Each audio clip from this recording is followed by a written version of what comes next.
ہشام بن عروہ نے خبر دی، انہیں ان کے والد نے اور ان سے حضرت عائشہ رضی اللہ عنہا نے آیت اور کسی عورت کو اپنے شوہر کی طرف سے زیادتی یا بے رغبتی کا خوف ہو کے متعلق کہا، کیا ایسے مرد جس کے ساتھ اس کی بیوی رہتی ہے لیکن شوہر کو اس کی طرف کوئی خاص توجہ نہیں بلکہ وہ اسے جدا کر دینا چاہتا ہے، اس پر عورت کہتی ہے کہ میں اپنی باری اور اپنا نان و نفقہ معاف کر دیتی ہوں، تم مجھے طلاق نہ دو، تو ایسی صورت کے متعلق یہ آیت اسی باب میں اتری۔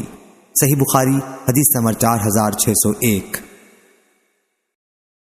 اسود نے بیان کیا کہ ہم حضرت عبداللہ بن مسعود رضی اللہ عنہ کے حلقہ درس میں بیٹھے ہوئے تھے کہ حضرت حذیفہ رضی اللہ عنہ تشریف لائے اور ہمارے پاس کھڑے ہو کر سلام کیا، پھر کہا نفاق میں وہ جماعت مبتلا ہو گئی جو تم سے بہتر تھی۔ اس پر اسود بولے سبحان اللہ، اللہ تعالیٰ تو فرماتا ہے کہ منافق دوزخ کے سب سے نچلے درجے میں ہوں گے۔ عبداللہ بن مسعود رضی اللہ عنہ مسکرانے لگے اور حذیفہ رضی اللہ عنہ مسجد کے کونے میں جا کر بیٹھ گئے۔ اس کے بعد حضرت عبداللہ بن مسعود رضی اللہ عنہ اٹھ گئے اور آپ کے شاگرد بھی ادھر ادھر چلے گئے۔ پھر حذیفہ رضی اللہ عنہ نے مجھ پر کنکری پھینکی، یعنی مجھ کو بلایا۔ میں حاضر ہو گیا تو کہا کہ مجھے عبداللہ بن مسعود رضی اللہ عنہ کی ہنسی پر حیرت ہوئی، حالانکہ جو کچھ میں نے کہا تھا اسے وہ خوب سمجھتے تھے۔ یقیناً نفاق میں ایک جماعت کو مبتلا کیا گیا تھا جو تم سے بہتر تھی، اس لیے کہ پھر انہوں نے توبہ کر لی اور اللہ نے بھی ان کی توبہ قبول کر لی۔ صحیح بخاری حدیث نمبر 4602۔ عامش نے بیان کیا ان سے ابو وائل نے اور ان سے حضرت عبداللہ بن مسعود رضی اللہ عنہ نے کہ نبی کریم صلی اللہ علیہ وسلم نے فرمایا، کسی کے لیے مناسب نہیں کہ مجھے یونس بن متی سے بہتر کہے۔ صحیح بخاری حدیث نمبر 4603۔ حضرت ابو ہریرہ رضی اللہ عنہ نے بیان کیا کہ نبی کریم صلی اللہ علیہ وسلم نے فرمایا، جو شخص یہ کہتا ہے کہ میں حضرت یونس بن متی سے بہتر ہوں، اس نے جھوٹ کہا۔ صحیح بخاری حدیث نمبر 4604۔ شعبہ نے بیان کیا ان سے ابو اسحاق نے اور انہوں نے برا بن عازب رضی اللہ عنہ سے سنا، انہوں نے بیان کیا کہ سب سے آخر میں جو سورت نازل ہوئی وہ سورہ برات ہے، اور احکام میراث کے سلسلے میں سب سے آخر میں جو آیت نازل ہوئی وہ یستفتونک قل اللہ یفتیکم فی الکلالہ ہے۔ صحیح بخاری حدیث نمبر 4605۔ سفیان ثوری نے بیان کیا ان سے قیس بن اسلم نے اور ان سے طارق بن شہاب نے کہ یہودیوں نے حضرت عمر رضی اللہ عنہ سے کہا کہ آپ لوگ ایک ایسی آیت کی تلاوت کرتے ہیں کہ اگر ہمارے یہاں وہ نازل ہوئی ہوتی تو ہم جس دن وہ نازل ہوئی ہوتی اس دن عید منایا کرتے۔ حضرت عمر رضی اللہ عنہ نے کہا میں خوب اچھی طرح جانتا ہوں کہ یہ آیت الیوم اکملت لکم دینکم کہاں اور کب نازل ہوئی تھی، اور جب عرفات کے دن نازل ہوئی تو حضور صلی اللہ علیہ وسلم کہاں تشریف رکھتے تھے؟ اللہ کی قسم ہم اس وقت میدان عرفات میں تھے۔ سفیان ثوری نے کہا کہ مجھے شک ہے کہ وہ جمعہ کا دن تھا یا اور کوئی دوسرا دن۔ صحیح بخاری حدیث نمبر 4606۔ قاسم بن محمد نے بیان کیا اور ان سے نبی کریم صلی اللہ علیہ وسلم کی زوجہ مطہرہ حضرت عائشہ رضی اللہ عنہا نے بیان کیا کہ ایک سفر میں ہم رسول اللہ صلی اللہ علیہ وسلم کے ساتھ روانہ ہوئے۔ جب ہم مقام بیدا یا ذات الجیش تک پہنچے تو میرا ہار گم ہو گیا، اس لیے رسول اللہ صلی اللہ علیہ وسلم نے اسے تلاش کروانے کے لیے وہیں قیام کیا، اور صحابہ رضی اللہ عنہم نے بھی آپ صلی اللہ علیہ وسلم کے ساتھ قیام کیا۔ وہاں کہیں پانی نہیں تھا اور صحابہ رضی اللہ عنہم کے ساتھ بھی پانی نہیں تھا۔ لوگ ابو بکر صدیق رضی اللہ عنہ کے پاس آئے اور کہنے لگے، ملاحظہ نہیں فرماتے عائشہ رضی اللہ عنہا نے کیا کر رکھا ہے، اور حضور صلی اللہ علیہ وسلم کو یہیں ٹھہرا لیا اور ہمیں بھی، حالانکہ یہاں کہیں پانی نہیں ہے اور نہ کسی کے پاس پانی ہے۔ حضرت ابو بکر رضی اللہ عنہ میرے یہاں آئے، حضور صلی اللہ علیہ وسلم سر مبارک میری ران پر رکھ کر سو گئے تھے اور کہنے لگے، تم نے حضرت صلی اللہ علیہ وسلم کو اور سب کو روک لیا، حالانکہ یہاں کہیں پانی نہیں ہے اور نہ کسی کے ساتھ پانی ہے۔ حضرت عائشہ رضی اللہ عنہا نے بیان کیا کہ ابو بکر صدیق رضی اللہ عنہ مجھ پر بہت خفا ہوئے، اور جو اللہ کو منظور تھا مجھے کہا سنا، اور ہاتھ سے میری کوکھ میں کچوکے لگائے۔ میں نے صرف اس خیال سے کوئی حرکت نہیں کی کہ حضرت صلی اللہ علیہ وسلم میری ران پر اپنا سر رکھے ہوئے تھے۔ پھر حضور صلی اللہ علیہ وسلم اٹھے اور صبح تک کہیں پانی کا نام و نشان نہیں تھا۔ پھر اللہ تعالیٰ نے تیمم کی آیت اتاری تو اسید بن حضیر رضی اللہ عنہ نے کہا کہ آل ابی بکر یہ تمہاری کوئی پہلی برکت نہیں ہے۔ بیان کیا کہ پھر ہم نے وہ اونٹ اٹھایا جس پر میں سوار تھی تو ہار اسی کے نیچے مل گیا۔ صحیح بخاری حدیث نمبر 4607۔ عبد الرحمن بن قاسم نے بیان کیا ان سے ان کے والد قاسم نے اور ان سے حضرت عائشہ رضی اللہ عنہا نے کہ میرا ہار مقام بیدا میں گم ہو گیا تھا۔ ہم مدینہ واپس آ رہے تھے، نبی کریم صلی اللہ علیہ وسلم نے وہیں اپنی سواری روک دی اور اتر گئے۔ پھر حضور صلی اللہ علیہ وسلم سر مبارک میری گود میں رکھ کر سو رہے تھے کہ ابو بکر رضی اللہ عنہ اندر آ گئے اور میرے سینے پر زور سے ہاتھ مار کر فرمایا کہ ایک ہار کے لیے تم نے حضور صلی اللہ علیہ وسلم کو روک لیا۔ لیکن حضور صلی اللہ علیہ وسلم کے آرام کے خیال سے میں بے حس و حرکت بیٹھی رہی، حالانکہ مجھے تکلیف ہوئی تھی۔ پھر حضور صلی اللہ علیہ وسلم بیدار ہوئے اور صبح کا وقت ہوا اور پانی کی تلاش ہوئی، لیکن کہیں پانی کا نام و نشان نہ تھا۔ اسی وقت یہ آیت اتری، یا ایھا الذین آمنوا اذا قمتم الی الصلاۃ۔ اسید بن حضیر رضی اللہ عنہ نے کہا، اے آل ابی بکر، تمہیں اللہ تعالیٰ نے لوگوں کے لیے باعث برکت بنایا ہے، یقیناً تم لوگوں کے لیے باعث برکت ہو۔ تمہارا ہار گم ہوا، اللہ نے اس کی وجہ سے تیمم کی آیت نازل فرما دی جو قیامت تک مسلمانوں کے لیے آسانی اور برکت ہے۔ علی ھذا القیاس۔ صحیح بخاری حدیث نمبر 4608۔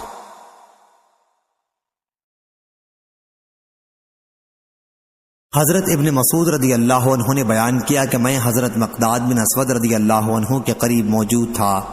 دوسری سند حمدان بن عمر نے بیان کیا، کہا ہم سے ابو نضر ہاشم بن قاسم نے بیان کیا، کہا ہم سے عبید اللہ بن عبد الرحمن اشجعی نے بیان کیا، ان سے سفیان سوری نے، ان سے مخارق بن عبداللہ نے، ان سے طارق بن شہاب نے اور ان سے حضرت عبداللہ بن مسعود رضی اللہ عنہ نے بیان کیا کہ جنگ بدر کے موقع پر مقداد بن اسود رضی اللہ عنہ نے کہا تھا، یا رسول اللہ صلی اللہ علیہ وسلم، ہم آپ سے وہ بات نہیں کہیں گے جو بنی اسرائیل نے موسیٰ علیہ السلام سے کہی تھی کہ آپ خود اور آپ کے خدا چلے جائیں اور آپ دونوں لڑ بھڑ لیں، ہم تو یہاں سے ٹلنے کے نہیں، آپ چلیے، ہم آپ کے ساتھ جان دینے کو حاضر ہیں۔ رسول اللہ صلی اللہ علیہ وسلم کو ان کی اس بات سے خوشی ہوئی۔ اس حدیث کو وکی نے بھی سفیان سوری سے، انہوں نے مخارق سے، انہوں نے طارق سے روایت کیا ہے کہ مقداد رضی اللہ عنہ نے حضرت صلی اللہ علیہ وسلم سے یہ عرض کیا جو اوپر بیان ہوا۔ صحیح بخاری حدیث نمبر 4609۔ ابو قلابہ کے غلام نے بیان کیا اور ان سے ابو قلابہ نے کہ وہ امیر المومنین عمر بن عبدالعزیز رحمہ اللہ خلیفہ کے پیچھے بیٹھے ہوئے تھے۔ مجلس میں قسامت کا ذکر آ گیا۔ لوگوں نے کہا کہ قسامت میں قصاص لازم ہوگا، آپ سے پہلے خلفائے راشدین نے بھی اس میں قصاص لیا ہے۔ پھر عمر بن عبدالعزیز رحمہ اللہ ابو قلابہ کی طرف متوجہ ہوئے، وہ پیچھے بیٹھے ہوئے تھے، اور پوچھا، عبداللہ بن زید تمہاری کیا رائے ہے؟ یا یوں کہا کہ ابو قلابہ آپ کی کیا رائے ہے؟ میں نے کہا کہ مجھے تو کوئی ایسی صورت معلوم نہیں ہے کہ اسلام میں کسی شخص کا قتل جائز ہو، سوائے اس کے کہ کسی نے شادی شدہ ہونے کے باوجود زنا کیا ہو، یا ناحق کسی کو قتل کیا ہو، یا اللہ اور اس کے رسول سے لڑا ہو، مرتد ہو گیا ہو۔ اس پر انبسا نے کہا کہ ہم سے انس رضی اللہ عنہ نے اس طرح حدیث بیان کی تھی۔ ابو قلابہ بولے کہ مجھ سے بھی انہوں نے یہ حدیث بیان کی تھی۔ بیان کیا کہ کچھ لوگ نبی کریم صلی اللہ علیہ وسلم کی خدمت میں حاضر ہوئے اور اسلام پر بیعت کرنے کے بعد حضرت صلی اللہ علیہ وسلم سے کہا کہ ہمیں اس شہر مدینہ کی آب و ہوا موافق نہیں آئی۔ حضرت صلی اللہ علیہ وسلم نے ان سے فرمایا کہ ہمارے یہ اونٹ چرنے جا رہے ہیں، تم بھی ان کے ساتھ چلے جاؤ اور ان کا دودھ اور پیشاب پیو، کیونکہ ان کے مرض کا یہی علاج تھا۔ چنانچہ وہ لوگ ان اونٹوں کے ساتھ چلے گئے اور ان کا دودھ اور پیشاب پیا، جس سے انہیں صحت حاصل ہو گئی۔ اس کے بعد انہوں نے حضور صلی اللہ علیہ وسلم کے چرواہے کو پکڑ کے قتل کر دیا اور اونٹ لے کر بھاگے۔ اب ایسے لوگوں سے بدلہ لینے میں کیا تعامل ہو سکتا تھا؟ انہوں نے ایک شخص کو قتل کیا اور اللہ اور اس کے رسول سے لڑے اور حضور صلی اللہ علیہ وسلم کو خوف زدہ کرنا چاہا۔ انبسا نے اس پر کہا سبحان اللہ۔ میں نے کہا کیا تم مجھے جھٹلانا چاہتے ہو؟ انہوں نے کہا کہ نہیں، یہی حدیث انس رضی اللہ عنہ نے مجھ سے بھی بیان کی تھی۔ میں نے اس پر تعجب کیا کہ تم کو حدیث خوب یاد رہتی ہے۔ ابو قلابہ نے بیان کیا کہ انبسا نے کہا اے شام والو، جب تک تمہارے یہاں ابو قلابہ یا ان جیسے عالم موجود رہیں گے تم ہمیشہ اچھے رہو گے۔ صحیح بخاری حدیث نمبر 4610۔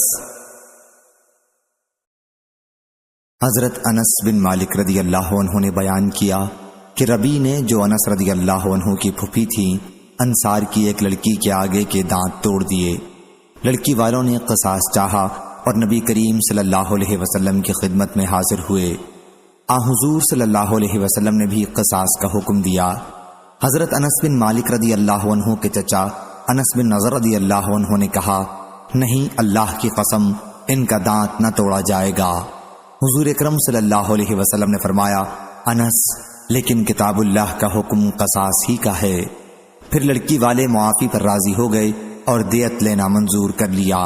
اس پر حضور صلی اللہ علیہ وسلم نے فرمایا کہ اللہ کے بہت سے بندے ایسے ہیں کہ اگر وہ اللہ کا نام لے کر قسم کھا لیں تو اللہ ان کی قسم سچی کر دیتا ہے۔ صحیح بخاری حدیث نمبر 4611۔ سفیان ثوری نے بیان کیا، ان سے اسماعیل بن ابی خالد نے، ان سے شعبی نے، ان سے مسروق نے کہ ان سے عائشہ رضی اللہ عنہا نے کہا جو شخص بھی تم سے یہ کہتا ہے کہ اللہ تعالیٰ نے رسول اللہ صلی اللہ علیہ وسلم پر جو کچھ نازل کیا تھا اس میں سے آپ نے کچھ چھپا لیا تھا تو وہ جھوٹا ہے۔ اللہ تعالیٰ نے خود فرمایا ہے کہ اے پیغمبر، جو کچھ آپ پر آپ کے پروردگار کی طرف سے نازل ہوا ہے یہ سب آپ لوگوں تک پہنچا دیں۔ صحیح بخاری حدیث نمبر 4612۔ حشام نے بیان کیا، ان سے ان کے والد نے اور ان سے حضرت عائشہ رضی اللہ عنہا نے کہ آیت اللہ تم سے تمہاری فضول قسموں پر پکڑ نہیں کرتا کسی کے اس طرح قسم کھانے کے بارے میں نازل ہوئی تھی کہ نہیں خدا کی قسم، ہاں خدا کی قسم۔ صحیح بخاری حدیث نمبر 4613۔ حشام بن عروہ نے بیان کیا، کہا مجھ کو میرے والد نے خبر دی اور ان سے عائشہ رضی اللہ عنہا نے بیان کیا کہ ان کے والد ابو بکر صدیق رضی اللہ عنہ اپنی قسم کے خلاف کبھی نہیں کیا کرتے تھے، لیکن جب اللہ تعالیٰ نے قسم کے کفارے کا حکم نازل کر دیا تو ابو بکر رضی اللہ عنہ نے کہا کہ اب اگر اس کے یعنی جس کے لیے قسم کھا رکھی تھی سوا دوسری چیز مجھے اس سے بہتر معلوم ہوتی ہے تو میں اللہ تعالیٰ کی دی ہوئی رخصت پر عمل کرتا ہوں اور وہی کام کرتا ہوں جو بہتر ہوتا ہے۔ صحیح بخاری حدیث نمبر 4614۔ خالد بن عبداللہ طحان نے بیان کیا، ان سے اسماعیل بن ابی خالد نے، ان سے قیس بن ابی حازم نے اور ان سے عبداللہ بن مسعود رضی اللہ عنہ نے کہ ہم رسول اللہ صلی اللہ علیہ وسلم کے ساتھ ہو کر جہاد کیا کرتے تھے اور ہمارے ساتھ ہماری بیویاں نہیں ہوتی تھیں۔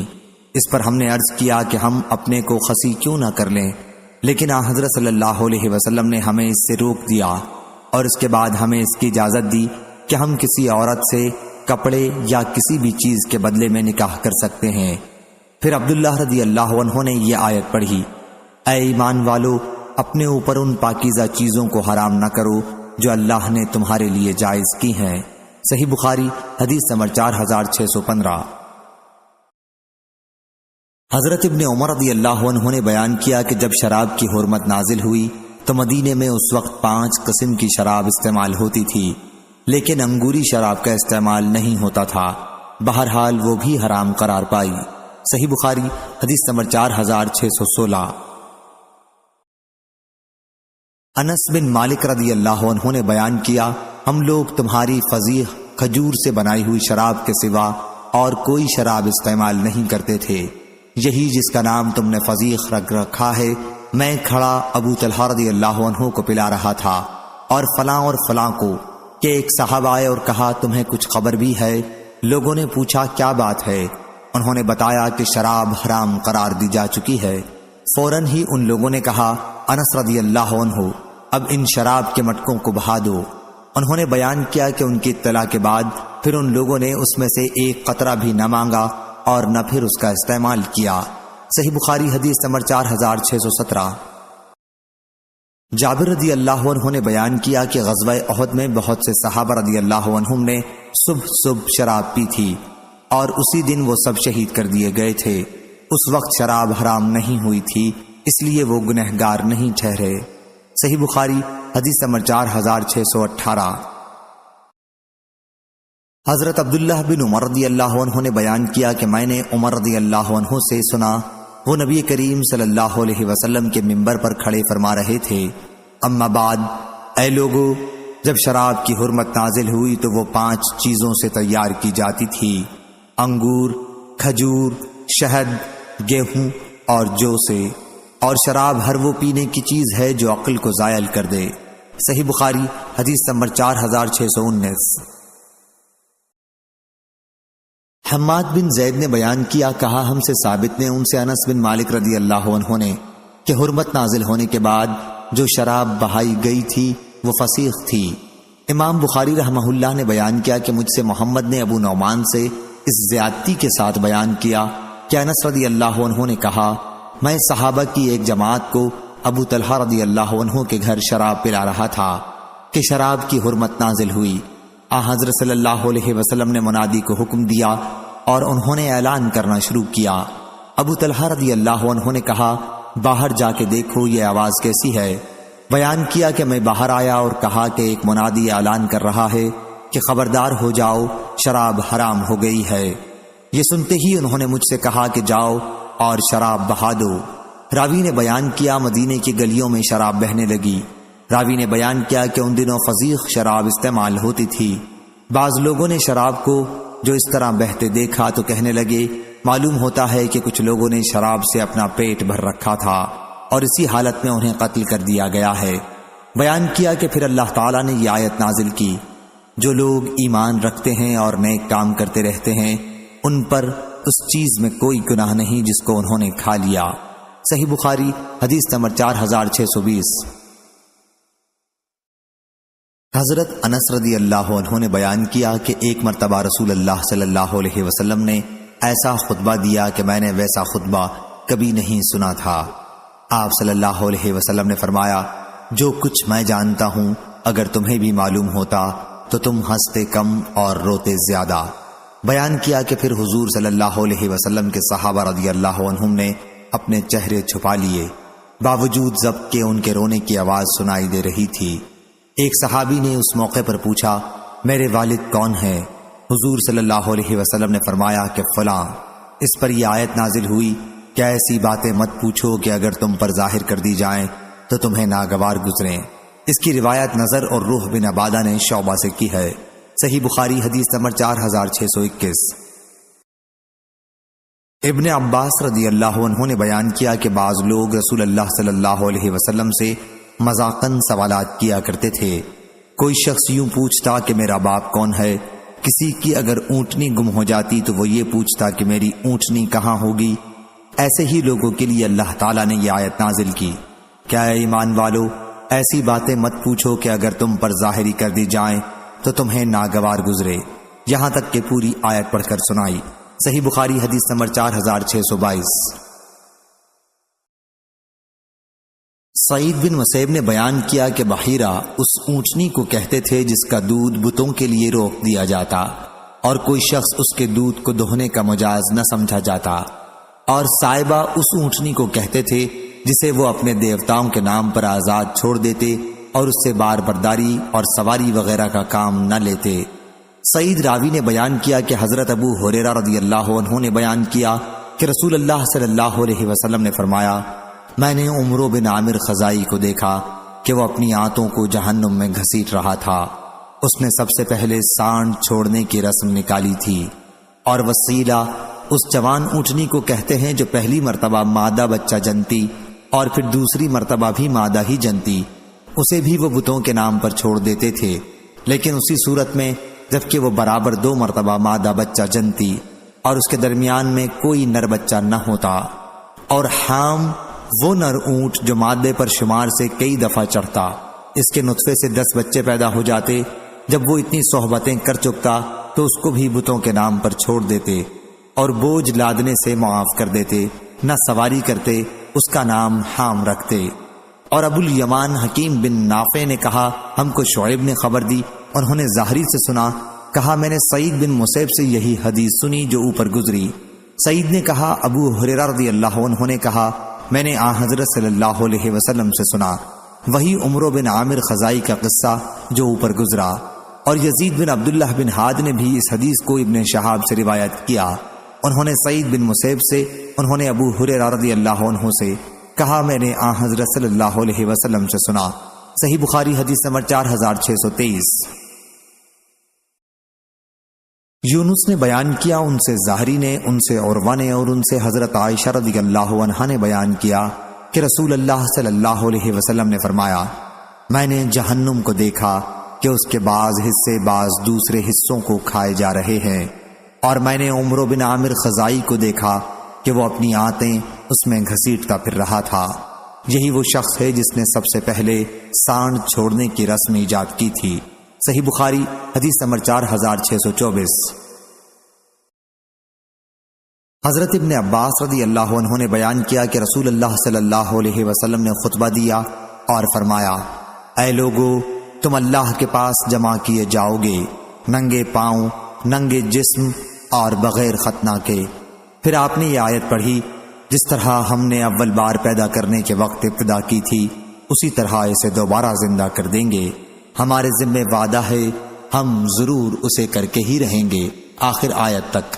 پھر فرمایا قیامت کے دن تمام مخلوق میں سب سے پہلے حضرت ابراہیم علیہ السلام کو کپڑا پہنایا جائے گا، ہاں، اور میری امت کے کچھ لوگوں کو لایا جائے گا اور انہیں جہنم کے بائیں طرف لے جایا جائے گا۔ میں عرض کروں گا میرے رب یہ تو میرے امتی ہیں۔ مجھ سے کہا جائے گا آپ کو نہیں معلوم ہے کہ انہوں نے آپ کے بعد نئی نئی باتیں شریعت میں نکالی تھیں؟ اس وقت میں بھی وہی کہوں گا جو عبد صالح حضرت عیسیٰ علیہ السلام نے کہا ہوگا کہ میں ان کا حال دیکھتا رہا جب تک میں ان کے درمیان رہا، پھر جب تو نے مجھے اٹھا لیا جب سے تو ہی ان پر نگران ہے۔ مجھے بتایا جائے گا کہ آپ کی جدائی کے بعد وہ لوگ دین سے پھر گئے تھے۔ صحیح بخاری حدیث نمبر 4625۔ سعید بن جبیر نے بیان کیا، ان سے ابن عباس رضی اللہ عنہ نے کہ رسول اللہ صلی اللہ علیہ وسلم نے فرمایا تمہیں قیامت کے دن جمع کیا جائے گا اور کچھ لوگوں کو جہنم کی طرف لے جایا جائے گا۔ اس وقت میں بھی وہی کہوں گا جو نیک بندے نے کہا ہوگا، میں ان کا حال دیکھتا رہا جب تک میں ان کے درمیان رہا، آخر آیت العزیز الحکیم تک۔ صحیح بخاری حدیث نمبر 4626۔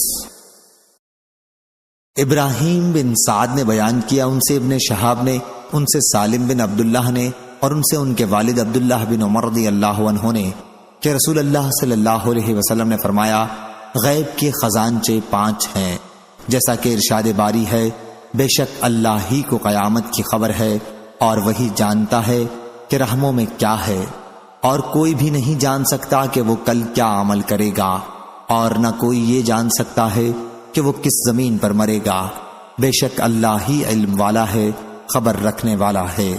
صحیح بخاری حدیث نمبر 4627۔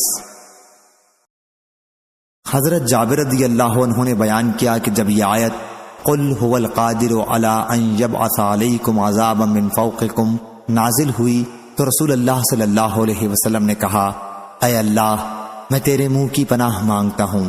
پھر یہ اترا او من تحت ارجلکم، آپ نے فرمایا یا اللہ میں تیرے منہ کی پناہ مانگتا ہوں۔ پھر یہ اترا او یلبسکم شیئا ویذیق بعدکم باسا بعد۔ اس وقت حضرت صلی اللہ علیہ وسلم نے فرمایا یہ پہلے عذابوں سے ہلکا یا آسان ہے۔ صحیح بخاری حدیث نمبر 4628۔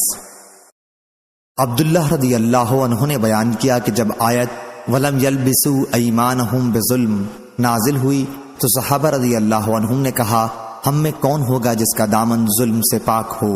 اس پر یہ آیت اتری بے شک شرک ظلم عظیم ہے۔ صحیح بخاری حدیث نمبر 4629۔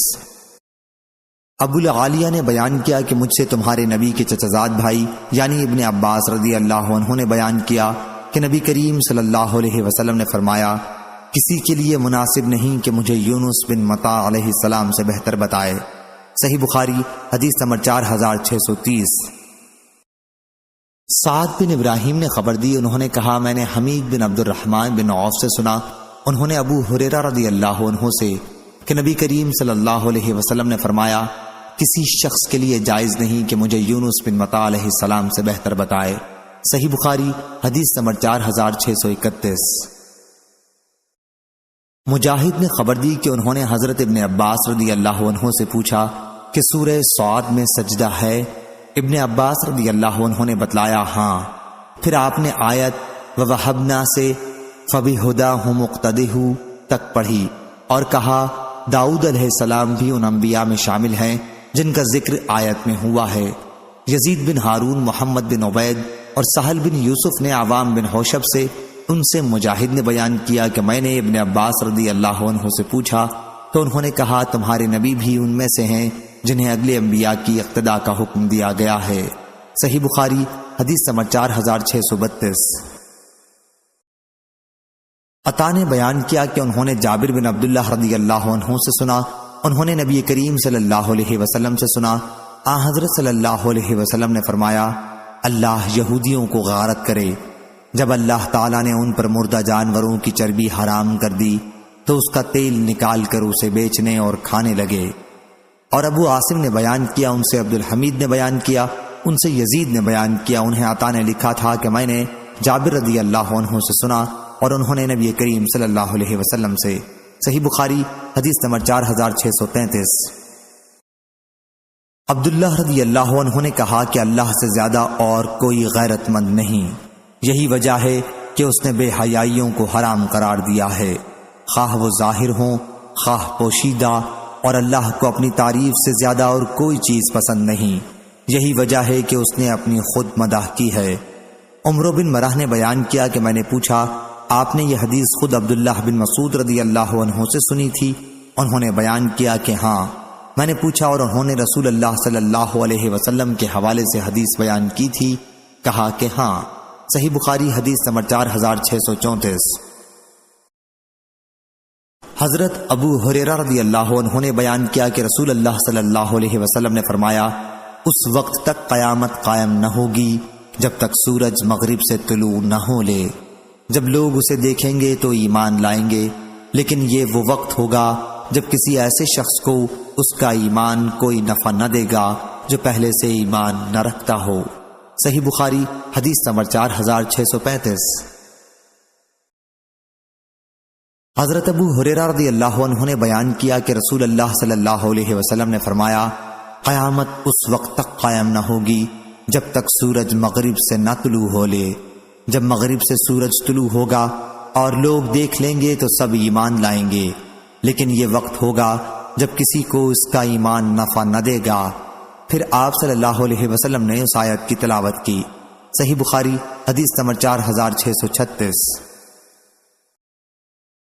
عمرو بن مرہ نے بیان کیا کہ میں نے ابو وائل سے پوچھا کیا تم نے یہ حدیث ابن مسعود رضی اللہ عنہ سے خود سنی ہے؟ انہوں نے کہا کہ ہاں، اور انہوں نے رسول اللہ صلی اللہ علیہ وسلم سے بیان کیا۔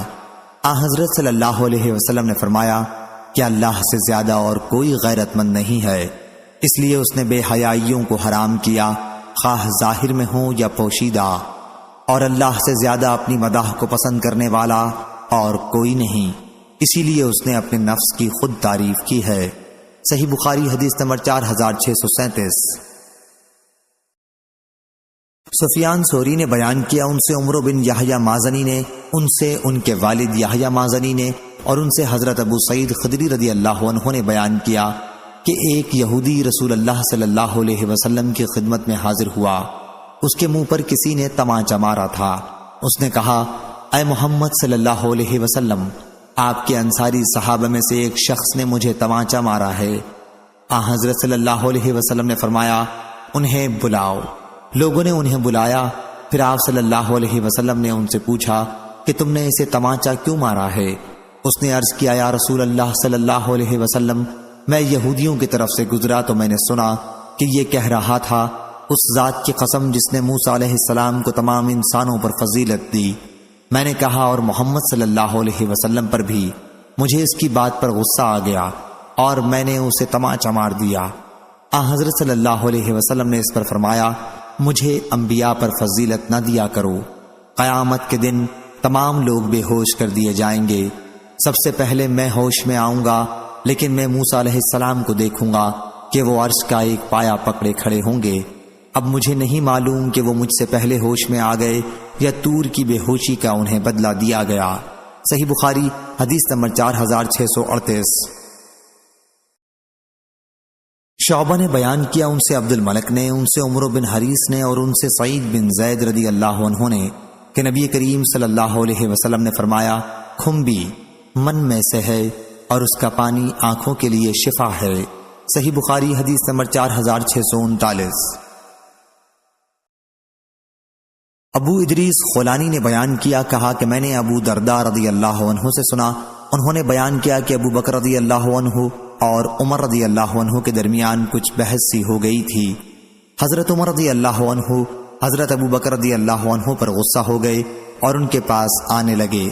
ابو بکر رضی اللہ عنہ بھی ان کے پیچھے پیچھے ہو گئے معافی مانگتے ہوئے، لیکن عمر رضی اللہ عنہ نے انہیں معاف نہیں کیا اور گھر پہنچ کر اندر سے دروازہ بند کر لیا۔ اب ابو بکر رضی اللہ عنہ رسول اللہ صلی اللہ علیہ وسلم کی خدمت میں حاضر ہوئے۔ حضرت ابو درداء رضی اللہ عنہ نے بیان کیا کہ ہم لوگ اس وقت حضور صلی اللہ علیہ وسلم کی خدمت میں حاضر تھے۔ حضور صلی اللہ علیہ وسلم نے فرمایا، تمہارے یہ صاحب یعنی ابو بکر رضی اللہ عنہ لڑ آئے ہیں۔ راوی نے بیان کیا کہ عمر رضی اللہ عنہ بھی اپنے طرز عمل پر نادم ہوئے اور حضور صلی اللہ علیہ وسلم کی طرف چلے اور سلام کر کے آپ صلی اللہ علیہ وسلم کے قریب بیٹھ گئے۔ پھر حضور صلی اللہ علیہ وسلم سے سارا واقعہ بیان کیا۔ ابو درداء رضی اللہ عنہ نے بیان کیا کہ آپ بہت ناراض ہوئے۔ ادھر ابو بکر رضی اللہ عنہ بار بار یہ عرض کرتے کہ یا رسول اللہ صلی اللہ علیہ وسلم، واقعی میری ہی زیادتی تھی۔ پھر حضور صلی اللہ علیہ وسلم نے فرمایا، کیا تم لوگ میرے ساتھی کو مجھ سے جدا کرنا چاہتے ہو؟ جب میں نے کہا تھا کہ اے انسانوں، بے شک میں اللہ کا رسول ہوں تم سب کی طرف، تو تم لوگوں نے کہا کہ تم جھوٹ بولتے ہو۔ اس وقت ابو بکر رضی اللہ عنہ نے کہا تھا کہ آپ سچے ہیں۔ ابو عبید اللہ نے کہا، غامر کے معنی حدیث میں یہ ہے کہ ابو بکر رضی اللہ عنہ نے بھلائی میں سبقت کی ہے۔ صحیح بخاری حدیث نمبر 4640۔ معمر نے خبر دی، انہیں حمام بن منبع نے، انہوں نے حضرت ابو ہریرہ رضی اللہ عنہ سے سنا، انہوں نے بیان کیا کہ رسول اللہ صلی اللہ علیہ وسلم نے فرمایا، بنی اسرائیل سے کہا گیا تھا کہ دروازے میں عاجزی سے جھکتے ہوئے داخل ہو اور کہتے جاؤ کہ توبہ ہے تو ہم تمہاری خطائیں معاف کر دیں گے، لیکن انہوں نے حکم بدل ڈالا، چوتڑوں کے بل گھسٹتے ہوئے داخل ہوئے اور یہ کہا کہ حبہ فی شعرہ، یعنی ہم کو بالیوں میں دانا چاہیے۔ صحیح بخاری حدیث نمبر 4641۔ حضرت ابن عباس رضی اللہ عنہ نے بیان کیا کہ عینہ بن حسن بن حذیفہ نے اپنے بھتیجے حربن قیس کے یہاں آ کر قیام کیا، اور ان چند خاص لوگوں میں سے تھے جنہیں حضرت عمر رضی اللہ عنہ اپنے بہت قریب رکھتے تھے۔ جو لوگ قرآن مجید کے زیادہ عالم اور قاری ہوتے، حضرت عمر رضی اللہ عنہ کی مجلس میں انہی کو زیادہ نزدیکی حاصل ہوتی تھی، اور ایسے لوگ آپ کے مشیر ہوتے۔ اس کی کوئی قید نہیں تھی کہ وہ عمر رسیدہ ہوں یا نوجوان۔ آئینہ نے اپنے بھتیجے سے کہا کہ تمہیں اس امیر کی مجلس میں بہت نزدیکی حاصل ہے، میرے لیے بھی مجلس میں حاضری کی اجازت لے دو۔ حربن قیس نے کہا کہ میں آپ کے لیے بھی اجازت مانگوں گا۔ حضرت ابن عباس رضی اللہ عنہ نے بیان کیا، چنانچہ انہوں نے آئینہ کے لیے بھی اجازت مانگی، اور حضرت عمر رضی اللہ عنہ نے انہیں مجلس میں آنے کی اجازت دے دی۔ مجلس میں جب وہ پہنچے تو کہنے لگے، اے خطاب کے بیٹے، خدا کی قسم، نہ تو تم ہمیں مال ہی دیتے ہو اور نہ عدل و انصاف کے ساتھ فیصلہ کرتے ہو۔ حضرت عمر رضی اللہ عنہ کو ان کی اس بات پر بڑا غصہ آیا اور آگے بڑھ ہی رہے تھے کہ حربن قیس نے عرض کیا، یا امیر المومنین، اللہ تعالیٰ نے اپنے نبی سے خطاب کر کے فرمایا ہے، معافی اختیار کر اور نیک کام کا حکم دے اور جاہلوں سے کنارہ کش ہو جایا کیجیے، اور یہ بھی جاہلوں میں سے ہیں۔ اللہ کی قسم کہ جب حر نے قرآن مجید کی تلاوت کی تو حضرت عمر رضی اللہ عنہ بالکل ٹھنڈے پڑ گئے، اور کتاب اللہ کے حکم کے سامنے آپ کی یہی حالت ہوتی تھی۔ صحیح بخاری حدیث نمبر 4642۔ وکیع نے بیان کیا ان سے حشام نے، ان سے ان کے والد نے، اور ان سے عبداللہ بن زبیر رضی اللہ عنہ نے بیان کیا کہ آیت معافی اختیار کیجیے اور نیک کام کا حکم دیتے رہیے، لوگوں کے اخلاق کی اصلاح کے لیے ہی نازل ہوئی ہے۔ صحیح بخاری حدیث نمبر 4643۔ ابو اسامہ نے بیان کیا ان سے حشام نے، ان سے ان کے والد نے، اور ان سے عبداللہ بن زبیر رضی اللہ عنہ نے کہ اللہ تعالیٰ نے اپنے نبی کریم صلی اللہ علیہ وسلم کو حکم دیا ہے کہ لوگوں کے اخلاق ٹھیک کرنے کے لیے درگزر اختیار کریں، یا کچھ ایسا ہی کہا۔ صحیح بخاری حدیث نمبر 4644۔ سعید بن جبیر نے بیان کیا کہ میں نے حضرت ابن عباس رضی اللہ عنہ سے سورہ انفال کے متعلق پوچھا، انہوں نے بتلایا کہ غزوہ بدر میں نازل ہوئی تھی۔ الشوکہ کا معنی دھار نوک، مردفین کے معنی فوج در فوج کہتے ہیں۔ ردفنی واردفنی یعنی میرے بعد آیا۔ ذالکم فذوقوہ ذوقوہ کا معنی یہ ہے کہ یہ عذاب اٹھاؤ، اس کا تجربہ کرو، منہ سے چکھنا مراد نہیں ہے۔ فیرکمہ کا معنی اس کو جمع کرے، شرد کا معنی جدا کر دے یا سخت سزا دے۔ جنحو کا معنی صلح طلب کریں۔ سلم سلم اور سلام کا معنی ایک ہی ہے۔ یسخن کا معنی غالب ہوا، اور مجاہد نے کہا مکا کا معنی انگلیاں منہ پر رکھنا، تصدیہ سیٹی بجانا، شبتو کا تاکہ تجھ کو قید کر لیں۔ صحیح بخاری حدیث نمبر 4645۔ ورقہ بن عمر نے بیان کیا ان سے ابن ابی نجیح نے، ان سے مجاہد نے، اور ان سے ابن عباس رضی اللہ عنہ نے کہ آیت بدترین حیوانات اللہ کے نزدیک وہ بہرے گونگے ہیں جو عقل سے ذرا کام نہیں لیتے، بنو عبد الدار کے کچھ لوگوں کے بارے میں اتری تھی۔ صحیح بخاری حدیث نمبر 4646۔ شعبہ نے بیان کیا ان سے خبیب بن عبد الرحمن نے، انہوں نے حفص بن عاصم سے سنا، اور ان سے ابو سعید بن معالی رضی اللہ عنہ نے بیان کیا کہ میں نماز پڑھ رہا تھا کہ رسول اللہ صلی اللہ علیہ وسلم نے مجھے پکارا۔ میں آپ صلی اللہ علیہ وسلم کی خدمت میں نہ پہنچ سکا، بلکہ نماز سے فارغ ہونے کے بعد حاضر ہوا۔ آپ صلی اللہ علیہ وسلم نے دریافت فرمایا کہ آنے میں دیر کیوں ہوئی؟ کیا اللہ تعالیٰ نے تمہیں حکم نہیں دیا ہے؟ کیا اے ایمان والو اللہ اور اس کے رسول کی آواز پر لبیک کہو جبکہ وہ یعنی رسول تم کو بلائیں۔ پھر آپ نے فرمایا مسجد سے نکلنے سے پہلے میں تمہیں قرآن کی عظیم ترین سورت سکھاؤں گا۔ تھوڑی دیر بعد آپ باہر تشریف لے جانے لگے تو میں نے آپ کو یاد دلایا۔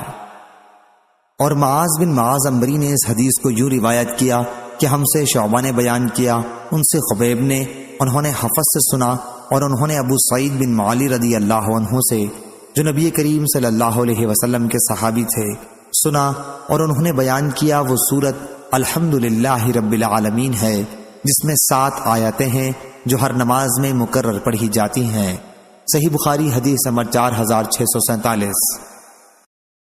شعبہ نے بیان کیا ان سے صاحب زیادی عبد الحمید نے جو کردید کے صاحبزادے تھے، انہوں نے انس بن مالک رضی اللہ عنہ سے سنا کہ ابو جہل نے کہا تھا کہ اے اللہ اگر یہ کلام تیری طرف سے واقعی حق ہے تو ہم پر آسمانوں سے پتھر برسا دے یا پھر کوئی اور ہی عذاب دردناک لے آ۔ تو اس پر آیت حالانکہ اللہ ایسا نہیں کرے گا کہ انہیں عذاب دے اس حال میں کہ آپ ان میں موجود ہوں، اور نہ اللہ ان پر عذاب لائے گا اس حال میں کہ وہ استغفار کر رہے ہوں۔ ان لوگوں کے لیے کیا وجہ کہ اللہ ان پر عذاب ہی سرے سے نہ لائے، درآں حالانکہ وہ مسجد حرام سے روکتے ہیں، آخر آیت تک۔ صحیح بخاری حدیث نمبر 4648۔ شعبہ نے بیان کیا ان سے صاحب زیادی عبد الحمید نے، اور انہوں نے حضرت انس بن مالک رضی اللہ عنہ سے سنا، انہوں نے بیان کیا کہ ابو جہل نے کہا تھا کہ اے اللہ اگر یہ کلام تیری طرف سے واقعی حق ہے تو ہم پر آسمان سے پتھر برسا دے یا پھر کوئی اور ہی عذاب لے آ۔ اس پر یہ آیت نازل ہوئی، حالانکہ اللہ ایسا نہیں کرے گا کہ انہیں عذاب دے اس حال میں کہ آپ ان میں موجود ہوں، اور نہ اللہ ان پر عذاب لائے گا اس حال میں کہ وہ استغفار کر رہے ہوں۔ ان لوگوں کو اللہ کیوں نہ عذاب کرے جن کا حال یہ ہے کہ وہ مسجد حرام سے روکتے ہیں، آخر آیت تک۔ صحیح بخاری حدیث نمبر 4649۔ حسن بن عبدالعزیز نے بیان کیا، کہا ہم سے عبداللہ بن یحییٰ نے، کہا ہم سے حیوہ بن شریح نے، انہوں نے بکر بن عمرو سے، انہوں نے بکیر سے، انہوں نے نافع سے، انہوں نے عبداللہ بن عمر رضی اللہ عنہ سے کہ ایک شخص حبان یا علا بن عرار نامی نے پوچھا، ابو عبد الرحمن، آپ نے قرآن کی آیت نہیں سنی کہ جب مسلمانوں کی دو جماعتیں لڑنے لگیں الخ، اس آیت کے بموجب تم حضرت علی اور معاویہ رضی اللہ عنہ دونوں سے کیوں نہیں لڑتے، جیسے اللہ نے فرمایا فقاتلوا التی تبغی۔ انہوں نے کہا میرے بھتیجے، اگر میں اس آیت کی تعویل کر کے مسلمانوں سے نہ لڑوں تو یہ مجھ کو اچھا معلوم ہوتا ہے بنسبت اس کے کہ میں اس آیت وَمَن يَقْتُلُ مُؤْمِنًا مُتَعَمِّدًا کی تعویل کروں۔ وہ شخص کہنے لگا اچھا اس آیت کو کیا کرو گے جس میں مذکور ہے کہ ان سے لڑو تاکہ فتنہ باقی نہ رہے اور سارا دین اللہ کا ہو جائے۔ عبداللہ بن عمر رضی اللہ عنہ نے کہا واہ واہ، یہ لڑائی تو ہم حضرت صلی اللہ علیہ وسلم کے عہد میں کر چکے۔ اس وقت مسلمان بہت تھوڑے تھے اور مسلمان کو اسلام اختیار کرنے پر تکلیف دی جاتی، قتل کرتے، قید کرتے، یہاں تک کہ اسلام پھیل گیا۔ مسلمان بہت ہو گئے، اب فتنہ جو اس آیت میں مذکور ہے وہ کہاں رہا؟ جب اس شخص نے دیکھا کہ عبداللہ بن عمر رضی اللہ عنہ کسی طرح لڑائی پر اس کے موافق نہیں ہوتے تو کہنے لگا اچھا بتلاؤ علی رضی اللہ عنہ اور عثمان رضی اللہ عنہ کے بارے میں تمہارا کیا اعتقاد ہے؟ انہوں نے کہا ہاں یہ کہو تو سنو، علی رضی اللہ عنہ اور عثمان رضی اللہ عنہ کے بارے میں اپنا اعتقاد بیان کرتا ہوں۔ عثمان رضی اللہ عنہ کا جو قصور تم بیان کرتے ہو کہ وہ جنگ احد میں بھاگ نکلے تو اللہ نے ان کا یہ قصور معاف کر دیا، مگر تم کو یہ معافی پسند نہیں، جب تو اب تک ان پر قصور لگاتے جاتے ہو۔ اور علی مرتضی رضی اللہ عنہ تو سبحان اللہ حضرت صلی اللہ علیہ وسلم کے چچزاد بھائی اور آپ کے داماد بھی تھے، اور ہاتھ سے اشارہ کر کے بتلایا یہ ان کا گھر ہے جہاں تم دیکھ رہے ہو۔ صحیح بخاری حدیث نمبر 4650۔ سعید بن جبیر نے بیان کیا، کہا کہ ابن عمر رضی اللہ عنہ ہمارے پاس تشریف لائے تو ایک صاحب نے ان سے پوچھا کہ مسلمانوں کے باہمی فتنہ اور جنگ کے بارے میں آپ کی کیا رائے ہے؟ ابن عمر رضی اللہ عنہ نے ان سے پوچھا تمہیں معلوم بھی ہے فتنہ کیا چیز ہے؟ محمد صلی اللہ علیہ وسلم مشرکین سے جنگ کرتے تھے اور ان میں ٹھہر جانا ہی فتنہ تھا۔ حضرت صلی اللہ علیہ وسلم کی جنگ تمہاری ملک و سلطنت کی خاطر جنگ کی طرح نہیں تھی۔ صحیح بخاری حدیث نمبر 4651۔ سفیان ثوری نے بیان کیا، ان سے عمرو بن دینار نے اور ان سے ابن عباس رضی اللہ عنہ نے بیان کیا کہ جب یہ آیت نازل ہوئی کہ اگر تم میں سے 20 آدمی بھی صبر کرنے والے ہوں تو وہ 200 پر غالب آ جائیں گے، تو مسلمانوں کے لیے فرض قرار دے دیا گیا کہ ایک مسلمان 10 کافروں کے مقابلے سے نہ بھاگے، اور کئی مرتبہ سفیان ثوری نے یہ بھی کہا کہ 20 200 کے مقابلے سے نہ بھاگیں۔ پھر اللہ تعالیٰ نے یہ آیت اتاری، اب اللہ نے تم پر تخفیف کر دی۔ اس کے بعد یہ فرض قرار دیا کہ 100 200 کے مقابلے سے نہ بھاگیں۔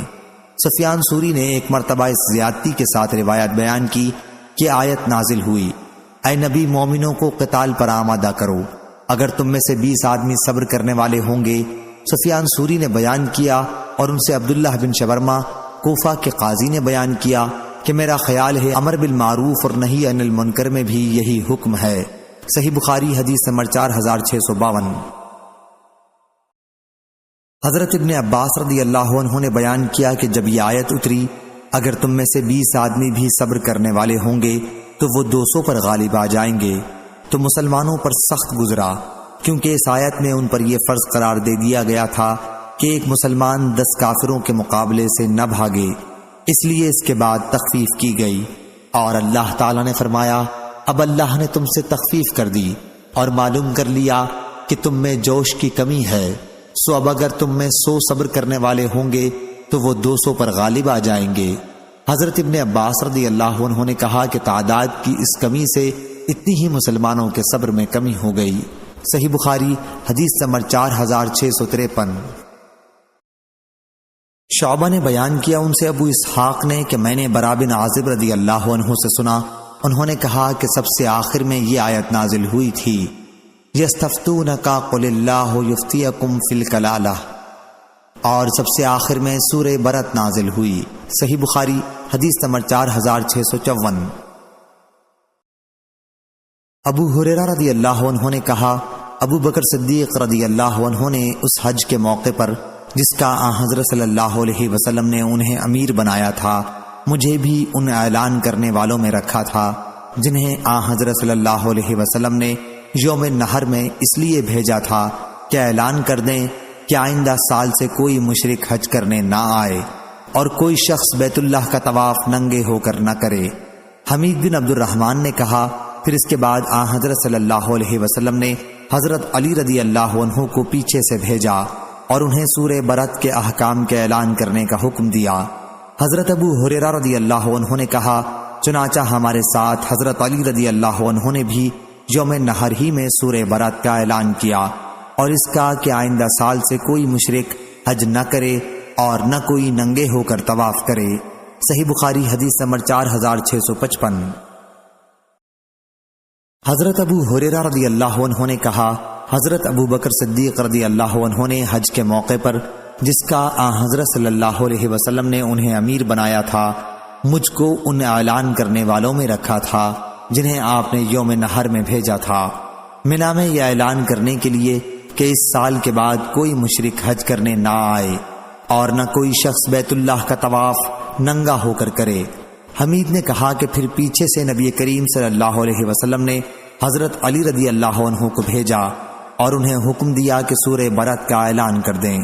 حضرت ابو ہریرہ رضی اللہ عنہ نے کہا کہ پھر حضرت علی رضی اللہ عنہ نے ہمارے ساتھ منا کے میدان میں 10ویں تاریخ میں سورہ برت کا اعلان کیا اور یہ کہ کوئی مشرک آئندہ سال سے حج کرنے نہ آئے اور نہ کوئی بیت اللہ کا طواف ننگا ہو کر کرے۔ صحیح بخاری حدیث نمبر 4656۔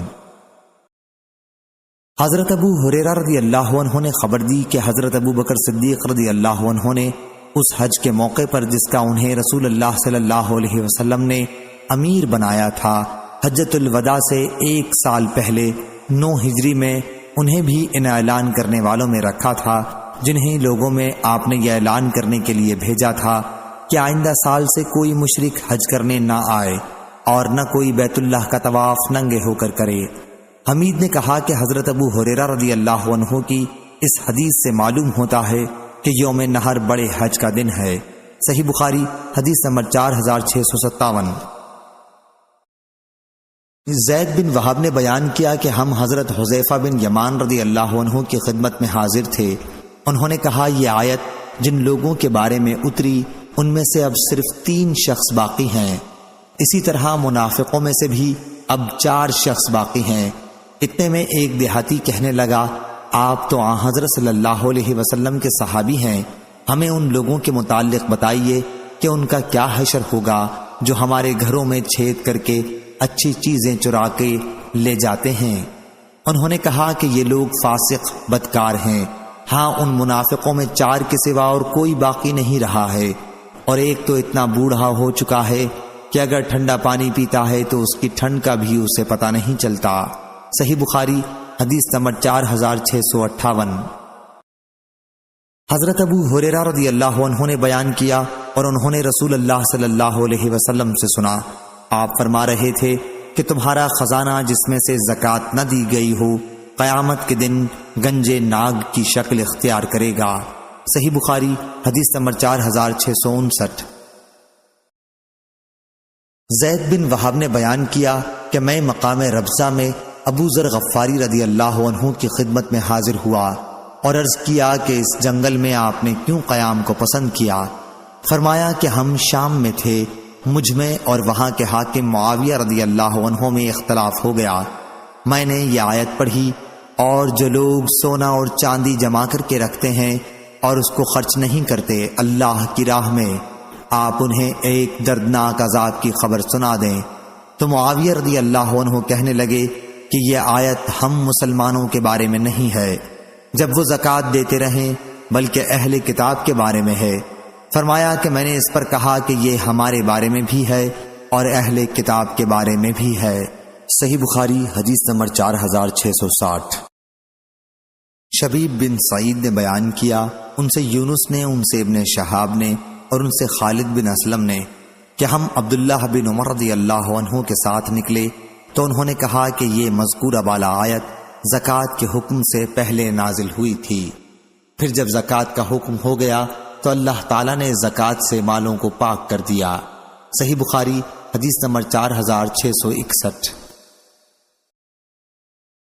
حماد بن زید نے بیان کیا، ان سے ایوب سختیانی نے، ان سے محمد بن سیرین نے، ان سے عبد الرحمن بن ابی بکرہ نے، ان سے ان کے والد ابو بکرہ نفی بن حارث رضی اللہ عنہ نے کہ رسول اللہ صلی اللہ علیہ وسلم نے حجۃ الوداع کے خطبے میں فرمایا، دیکھو زمانہ پھر اپنی پہلی سی حیت پر آ گیا ہے جس پر اللہ تعالیٰ نے آسمان و زمین کو پیدا کیا تھا۔ سال 12 مہینے کا ہوتا ہے، ان میں سے 4 حرمت والے مہینے ہیں، 3 تو لگاتار یعنی ذوالقعدہ، ذوالحج اور محرم، اور چوتھا رجب، مضر جو جمادی الاخری اور شعبان کے درمیان میں پڑتا ہے۔ صحیح بخاری حدیث نمبر 4662۔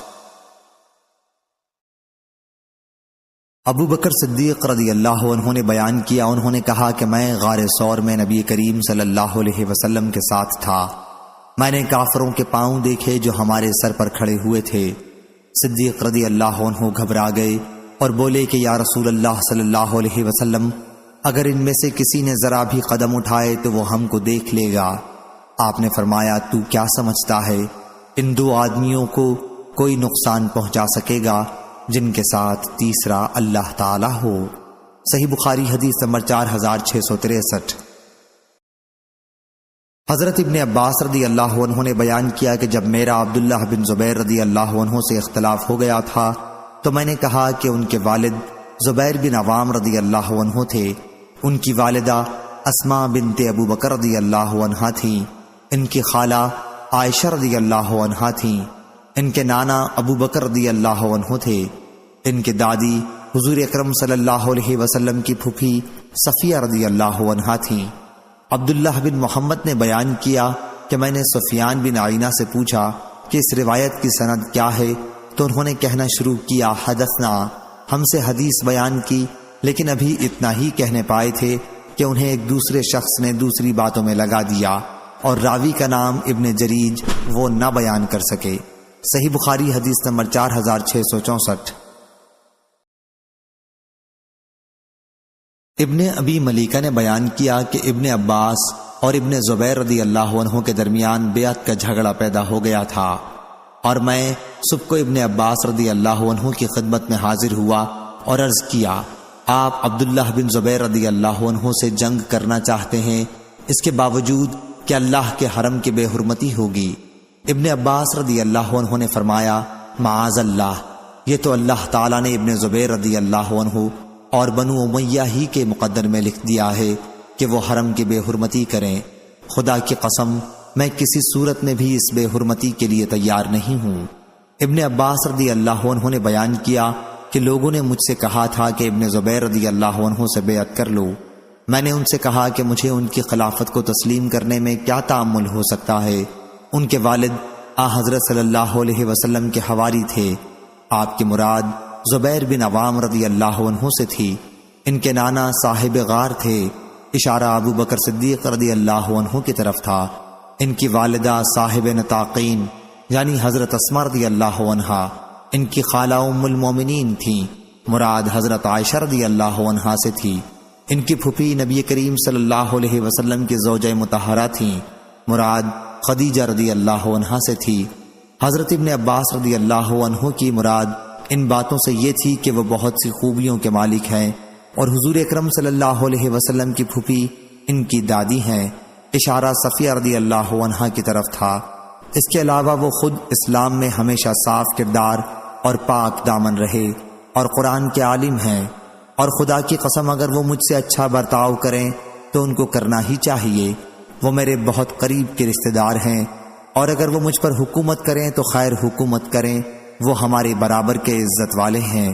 لیکن عبداللہ بن زبیر رضی اللہ عنہ نے تو اسامہ اور حمید کے لوگوں کو ہم پر ترجیح دی ہے، ان کے مراد مختلف قبائل یعنی بنو اسد، بنو تویت، بنو اسامہ اور بنو اسد سے تھی۔ ادھر ابن ابی العاص بڑی عمدگی سے چل رہا ہے، یعنی عبد الملک بن مروان مسلسل پیش قدمی کر رہا ہے اور عبداللہ بن زبیر رضی اللہ عنہ نے تو اس کے سامنے دم دبا لی ہے۔ صحیح بخاری حدیث نمبر 4665۔ ابن ابی ملیکہ نے خبر دی کہ ہم ابن عباس رضی اللہ عنہ کی خدمت میں حاضر ہوئے تو انہوں نے کہا کہ ابن زبیر رضی اللہ عنہ پر تمہیں حیرت نہیں ہوتی؟ وہ اب خلافت کے لیے کھڑے ہو گئے ہیں تو میں نے ارادہ کر لیا کہ ان کے لیے محنت مشقت کروں گا۔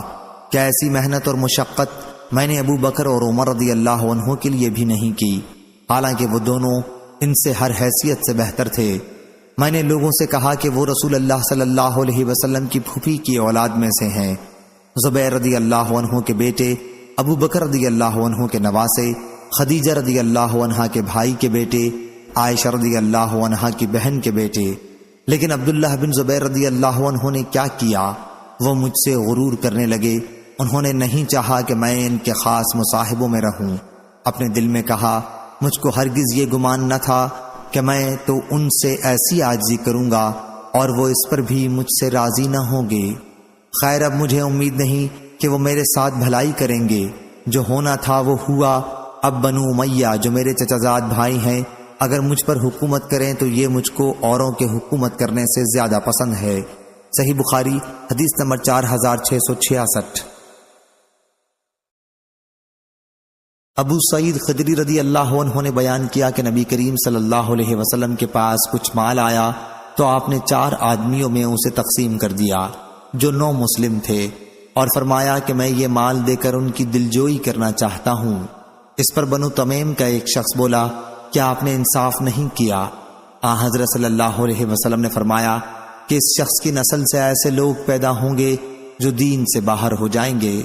صحیح بخاری حدیث نمبر 4667۔ ابو مسعود انصاری رضی اللہ عنہ نے بیان کیا کہ جب ہمیں خیرات کرنے کا حکم ہوا تو ہم مزدوری پر بوجھ اٹھاتے اور اس کی مزدوری صدقے میں دے دیتے۔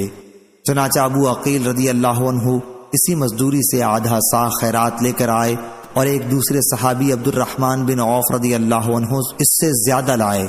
اس پر منافقوں نے کہا کہ اللہ کو اس یعنی عقیل رضی اللہ عنہ کے صدقے کی کوئی ضرورت نہیں تھی، اور اس دوسرے عبد الرحمن بن عوف رضی اللہ عنہ نے تو محض دکھاوے کے لیے اتنا بہت سا صدقہ دیا ہے۔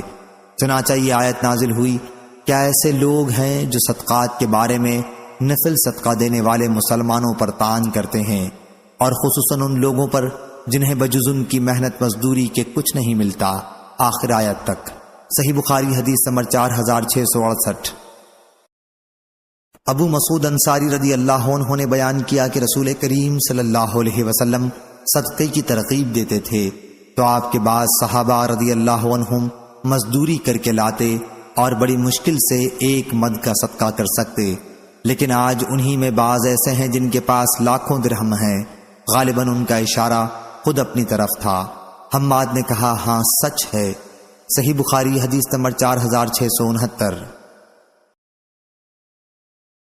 عبید بن اسماعیل نے بیان کیا، ان سے ابو اسامہ نے، ان سے عبید اللہ عمری نے، ان سے نافع نے اور ان سے ابن عمر رضی اللہ عنہ نے کہ جب عبداللہ بن ابی منافق کا انتقال ہوا تو اس کے لڑکے عبداللہ بن عبداللہ رضی اللہ عنہ جو پختہ مسلمان تھے رسول اللہ صلی اللہ علیہ وسلم کی خدمت میں حاضر ہوئے اور عرض کیا کہ آپ صلی اللہ علیہ وسلم اپنی قمیص ان کے والد کے کفن کے لیے عنایت فرما دیں۔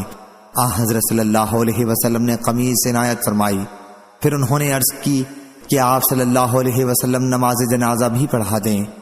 حضرت صلی اللہ علیہ وسلم نماز جنازہ پڑھانے کے لیے بھی آگے بڑھ گئے۔ اتنے میں حضرت عمر رضی اللہ عنہ نے آپ صلی اللہ علیہ وسلم کا دامن پکڑ لیا اور عرض کیا، یا رسول اللہ صلی اللہ علیہ وسلم اس کی نماز جنازہ پڑھانے جا رہے ہیں، جبکہ اللہ تعالیٰ نے آپ صلی اللہ علیہ وسلم کو اس سے منع بھی فرما دیا ہے۔ حضرت صلی اللہ علیہ وسلم نے فرمایا، اللہ تعالیٰ نے مجھے اختیار دیا ہے، فرمایا ہے کہ آپ صلی اللہ علیہ وسلم ان کے لیے استغفار کریں خواہ نہ کریں۔ اگر آپ ان کے لیے 70 بار بھی استغفار کریں گے تب بھی اللہ انہیں نہیں بخشے گا، اس لیے میں 70 مرتبہ سے بھی زیادہ استغفار کروں گا۔ ممکن ہے کہ اللہ تعالیٰ زیادہ استغفار کرنے سے معاف کر دے۔ حضرت عمر رضی اللہ عنہ بولے، لیکن یہ شخص تو منافق ہے۔ حضرت ابن عمر رضی اللہ عنہ نے بیان کیا کہ آخر حضرت صلی اللہ علیہ وسلم نے اس کی نماز جنازہ پڑھائی۔ اس کے بعد اللہ تعالیٰ نے یہ حکم نازل فرمایا کہ اور ان سے جو کوئی مر جائے اس پر کبھی بھی نماز نہ پڑھیے اور نہ اس کی قبر پر کھڑا ہو۔ صحیح بخاری حدیث نمبر 4670۔ لیث بن سعد نے بیان کیا، ان سے عقیل نے دوسری سند اور ان کے علاوہ ابو صالح عبداللہ بن صالح نے بیان کیا کہ مجھ سے لیث بن سعد نے بیان کیا، ان سے عقیل نے بیان کیا، ان سے ابن شہاب نے بیان کیا، انہیں عبید اللہ ابن عبداللہ نے خبر دی اور ان سے حضرت ابن عباس رضی اللہ عنہ نے، ان سے حضرت عمر رضی اللہ عنہ نے جب عبداللہ بن ابی ابن سلول کی موت ہوئی تو رسول کریم صلی اللہ علیہ وسلم سے اس کی نماز جنازہ پڑھانے کے لیے کہا گیا۔ جب آپ نماز پڑھانے کے لیے کھڑے ہوئے تو میں جلدی سے خدمت نبوی میں پہنچا اور عرض کیا کہ یا رسول اللہ صلی اللہ علیہ وسلم، آپ ابن ابی منافق کی نماز جنازہ پڑھانے لگے ہیں، حالانکہ اس نے فلاں فلاں دن اس طرح کی باتیں اسلام کے خلاف کی تھیں۔ حضرت عمر رضی اللہ عنہ نے بیان کیا کہ میں اس کی کہی ہوئی باتیں ایک ایک کر کے پیش کرنے لگا، لیکن حضرت صلی اللہ علیہ وسلم نے تبسم کر کے فرمایا، عمر میرے پاس سے ہٹ جاؤ اور صف میں جا کر کھڑے ہو جاؤ۔ میں نے اصرار کیا تو آپ نے فرمایا کہ مجھے اختیار دیا گیا ہے، اس لیے میں نے ان کے لیے استغفار کرنے اور ان کی نماز جنازہ پڑھانے ہی کو پسند کیا۔ اگر مجھے یہ معلوم ہو جائے کہ 70 مرتبہ سے زیادہ استغفار کرنے سے اس کی مغفرت ہو جائے گی تو میں 70 مرتبہ سے زیادہ استغفار کروں گا۔ بیان کیا کہ پھر حضرت صلی اللہ علیہ وسلم نے نماز پڑھائی اور واپس تشریف لائے۔ تھوڑی دیر ابھی ہوئی تھی کہ سورہ برت کی 2 آیتیں نازل ہوئیں کہ ان میں سے جو کوئی مر جائے اس پر کبھی بھی نماز نہ پڑھیے، آخر آیت وہم فاسقون تک۔ حضرت عمر رضی اللہ عنہ نے بیان کیا کہ بعد میں مجھے حضرت صلی اللہ علیہ وسلم کے سامنے اپنی اس درجہ جرت پر خود بھی حیرت ہوئی اور اللہ اور اس کے رسول بہتر جاننے والے ہیں۔ صحیح بخاری حدیث نمبر 4671۔ ابن عمر رضی اللہ عنہ نے بیان کیا کہ جب عبداللہ بن ابی کا انتقال ہوا تو اس کے بیٹے عبداللہ بن ابی رسول کریم صلی اللہ علیہ وسلم کی خدمت میں آئے۔ حضرت صلی اللہ علیہ وسلم نے انہیں اپنا کرتا عنایت فرمایا اور فرمایا کہ اس کرتے سے اسے کفن دیا جائے۔ پھر آپ اس پر نماز پڑھانے کے لیے کھڑے ہوئے تو عمر رضی اللہ عنہ نے آپ کا دامن پکڑ لیا اور عرض کیا، آپ اس پر نماز پڑھانے کے لیے تیار ہو گئے، حالانکہ یہ منافق ہے، اللہ تعالیٰ بھی آپ کو ان کے لیے استغفار سے منع کر چکا ہے۔ حضرت صلی اللہ علیہ وسلم نے فرمایا کہ اللہ تعالیٰ نے مجھے اختیار دیا ہے، یا راوی نے خیرنی کی جگہ لفظ اخبرنی نقل کیا ہے۔ اللہ تعالیٰ کا ارشاد ہے کہ آپ ان کے لیے استغفار کریں خواہ نہ کریں، اگر آپ ان کے لیے 70 بار بھی استغفار کریں گے جب بھی اللہ انہیں نہیں بخشے گا۔ حضرت صلی اللہ علیہ وسلم نے فرمایا کہ میں 70 مرتبہ سے بھی زیادہ استغفار کروں گا۔ عمر رضی اللہ عنہ نے بیان کیا کہ پھر آپ صلی اللہ علیہ وسلم نے اس پر نماز پڑھی اور ہم نے بھی آپ کے ساتھ پڑھی۔ اس کے بعد اللہ تعالیٰ نے یہ آیت اتاری، اور ان میں سے جو کوئی مر جائے آپ اس پر کبھی بھی جنازہ نہ پڑھیں اور نہ اس کی قبر پر کھڑے ہوں، بے شک انہوں نے اللہ اور اس کے رسول کے ساتھ کفر کیا ہے اور وہ اس حال میں مرے ہیں کہ وہ نافرمان تھے۔ صحیح بخاری حدیث نمبر 4672۔ عبداللہ بن کعب بن مالک نے بیان کیا کہ انہوں نے کعب بن مالک رضی اللہ عنہ سے ان کے غزوہ تبوک میں شریک نہ ہو سکنے کا واقعہ سنا۔ انہوں نے بتلایا، خدا کی قسم ہدایت کے بعد اللہ نے مجھ پر اتنا بڑا اور کوئی انعام نہیں کیا جتنا رسول اللہ صلی اللہ علیہ وسلم کے سامنے سچ بولنے کے بعد ظاہر ہوا تھا کہ اس نے مجھے جھوٹ بولنے سے بچایا، ورنہ میں بھی اسی طرح ہلاک ہو جاتا جس طرح دوسرے لوگ جھوٹی معذرتیں بیان کرنے والے ہلاک ہوئے تھے۔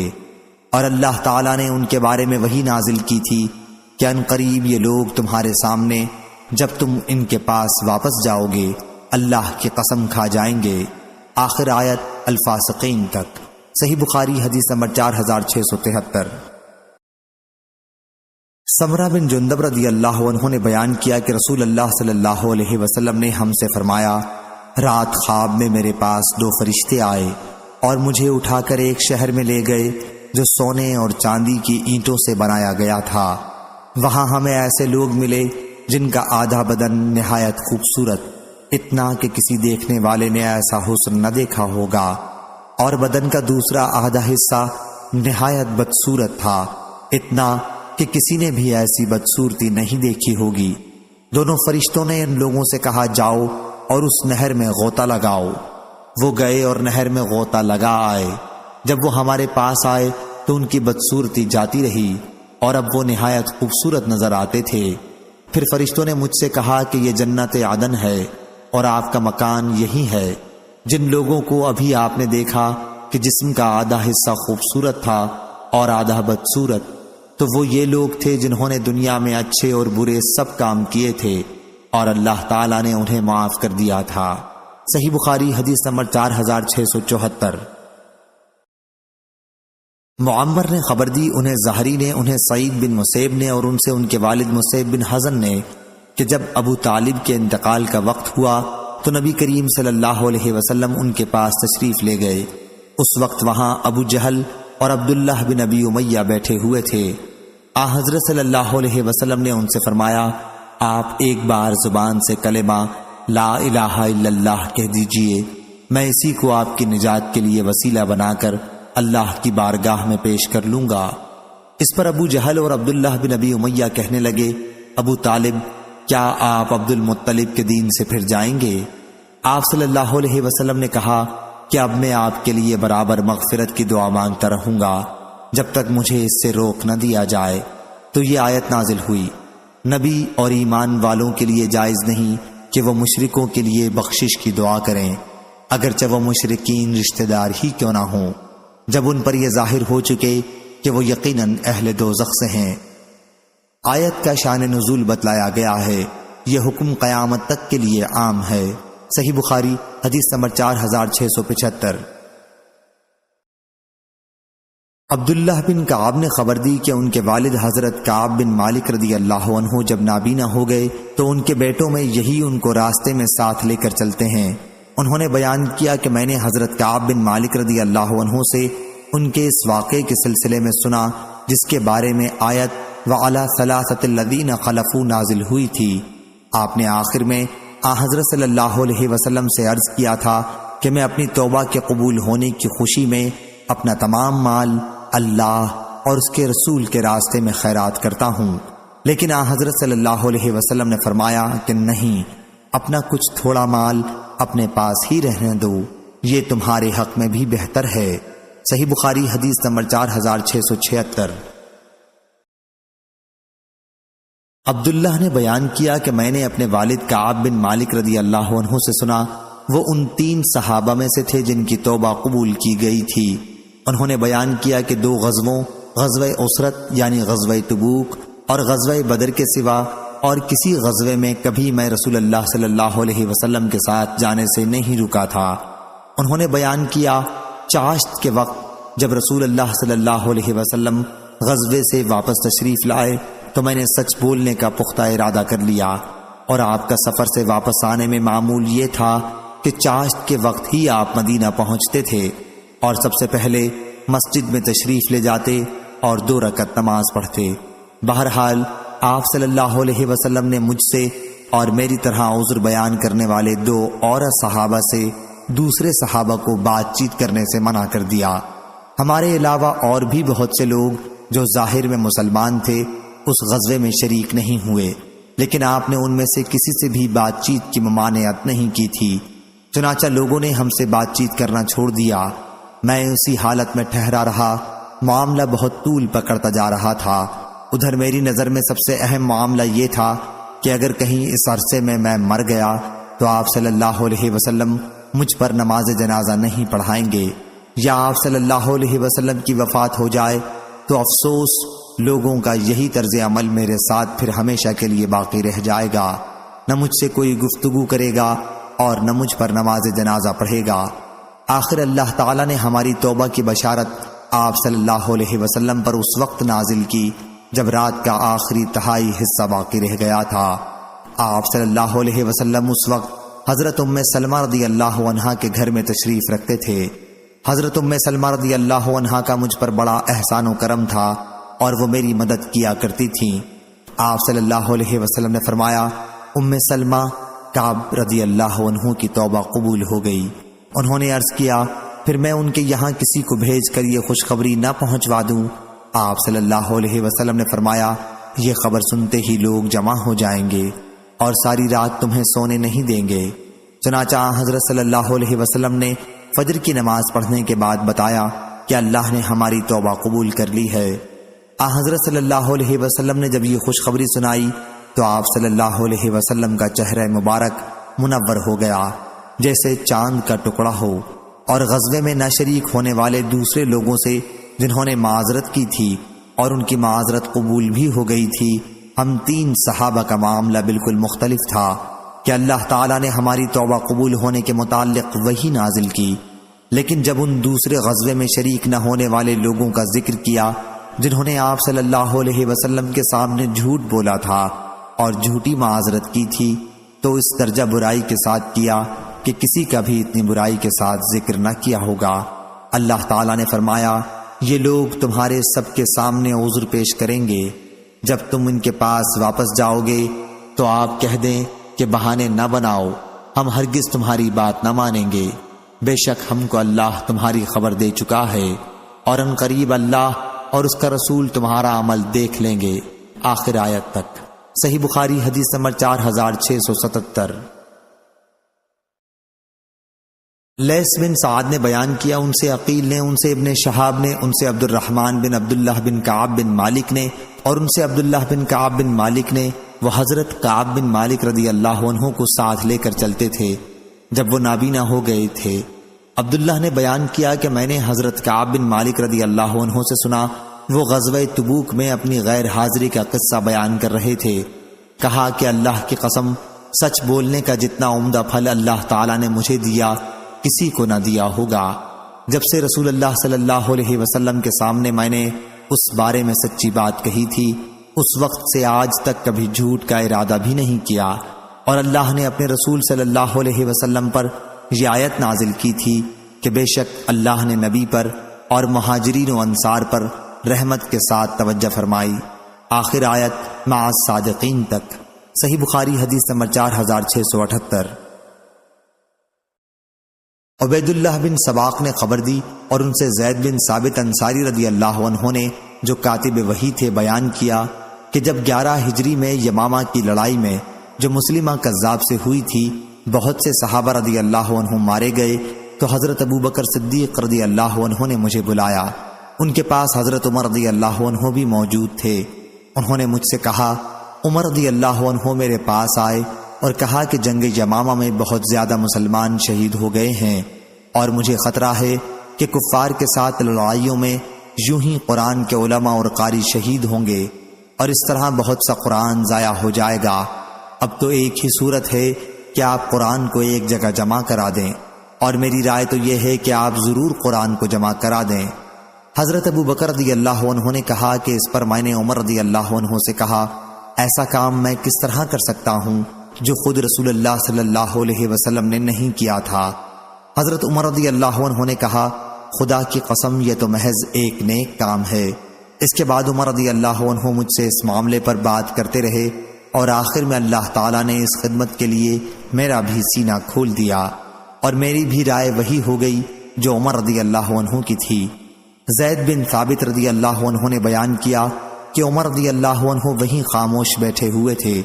پھر ابو بکر رضی اللہ عنہ نے کہا، تم جوان اور سمجھدار ہو، ہمیں تم پر کسی قسم کا شبہ نہیں، اور تم حضرت صلی اللہ علیہ وسلم کی وحی لکھا بھی کرتے تھے، اس لیے تم ہی قرآن مجید کو جا بجا سے تلاش کر کے اسے جمع کر دو۔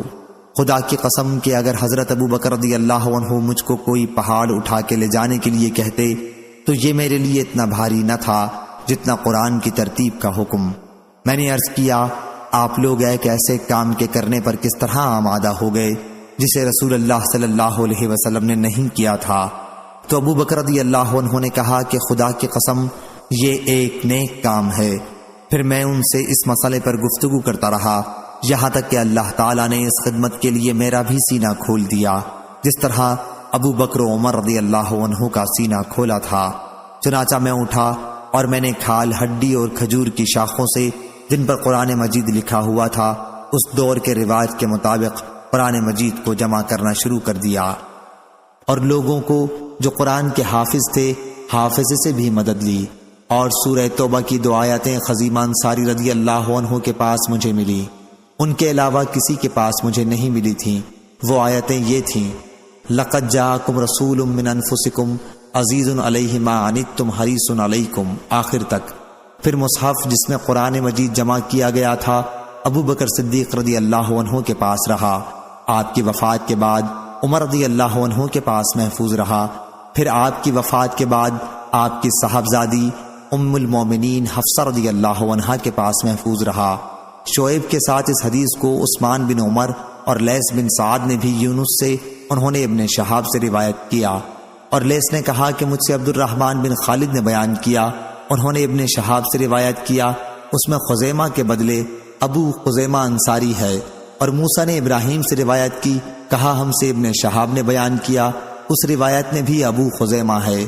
موسیٰ بن اسماعیل کے ساتھ اس حدیث کو یعقوب بن ابراہیم نے بھی اپنے والد ابراہیم بن سعد سے روایت کیا، اور ابو ثابت محمد بن عبید اللہ مدنی نے کہا ہم سے ابراہیم نے بیان کیا، اس روایت میں شک کے ساتھ خزیمہ یا ابو خزیمہ مذکور ہے۔ صحیح بخاری حدیث نمبر 4679۔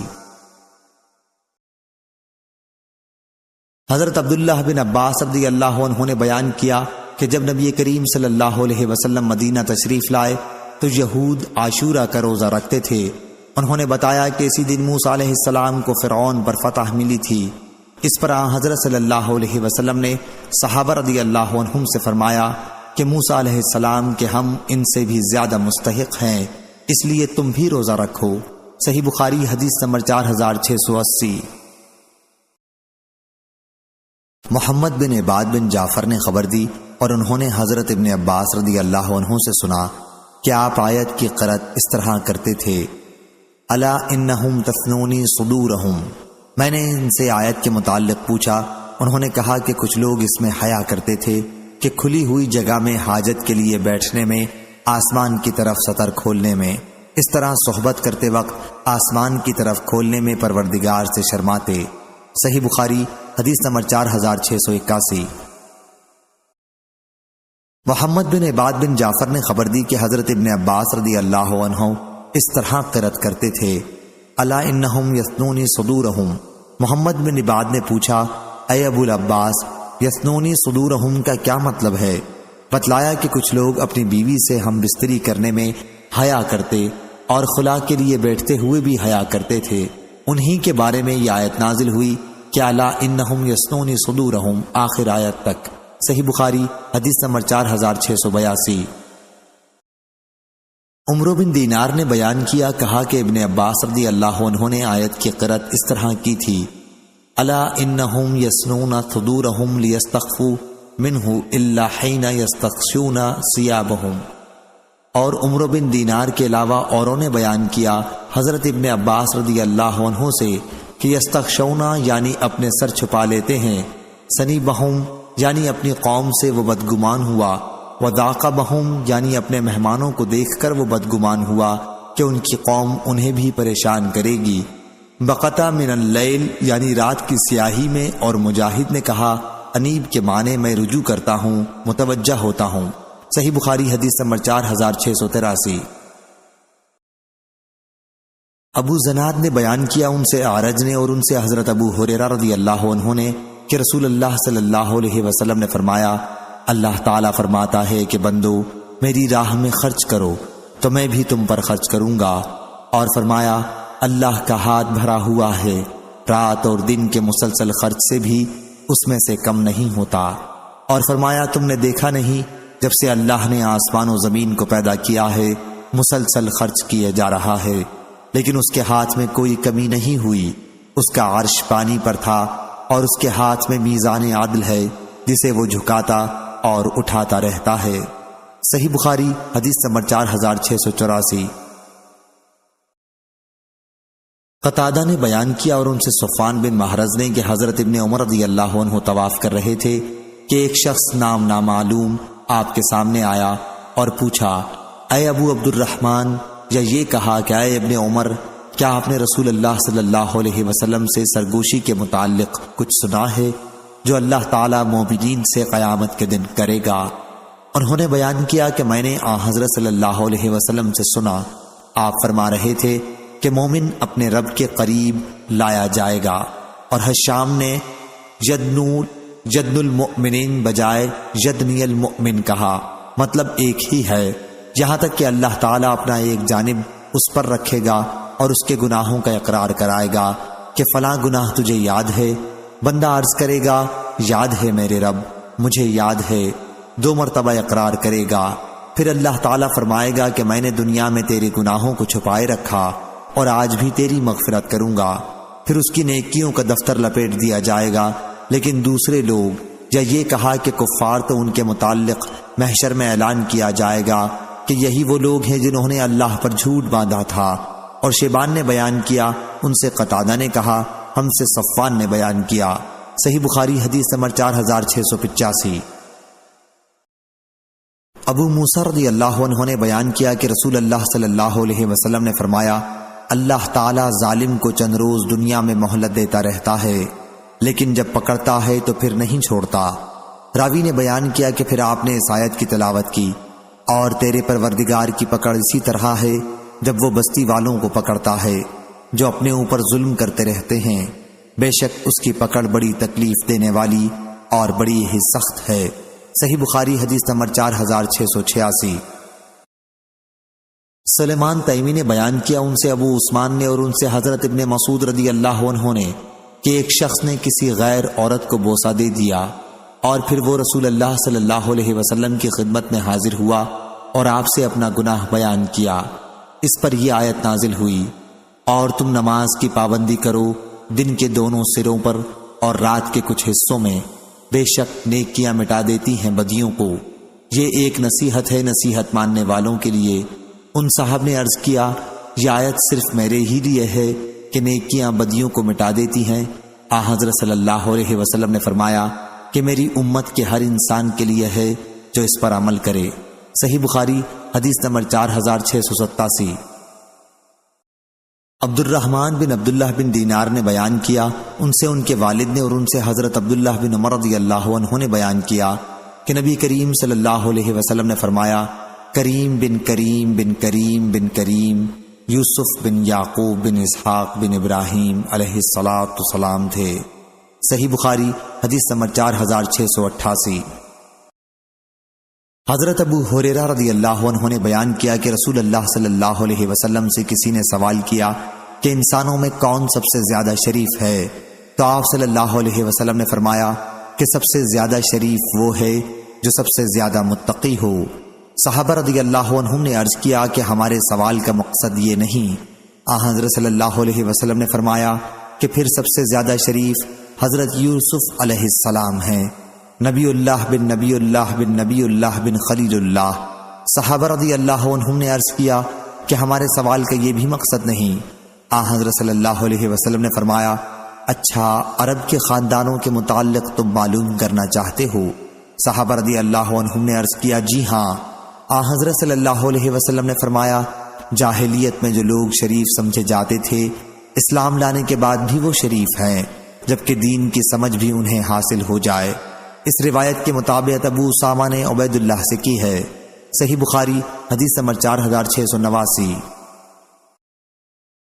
امام بخاری نے کہا، ہم سے حجاج بن منہال نے بیان کیا، کہا ہم سے عبداللہ بن عمر نمیری نے بیان کیا، ان سے یونس بن یزید علی نے بیان کیا، کہا کہ میں نے زہری سے سنا، انہوں نے عروہ بن زبیر، سعید بن مسیب، علقمہ بن وقاص اور عبید اللہ بن عبداللہ سے نبی کریم صلی اللہ علیہ وسلم کی زوجہ مطہرہ عائشہ رضی اللہ عنہا کے اس واقعے کے متعلق سنا جس میں تہمت لگانے والوں نے ان پر تہمت لگائی تھی، اور پھر اللہ تعالیٰ نے ان کی پاکی نازل کی۔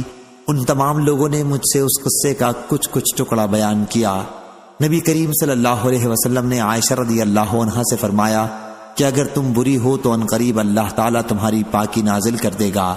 لیکن اگر تو آلودہ ہو گئی ہے تو اللہ سے مغفرت طلب کر اور اس کے حضور میں توبہ کر۔ عائشہ رضی اللہ عنہا نے بیان کیا کہ میں نے اس پر کہا، خدا کی قسم میری اور تمہاری مثال یوسف علیہ السلام کے والد جیسی ہے، اور انہی کی کہی ہوئی بات میں بھی دہراتی ہوں کہ صبر کرنا ہی اچھا ہے، اور تم جو کچھ بیان کرتے ہو اس پر اللہ ہی مدد کرے گا۔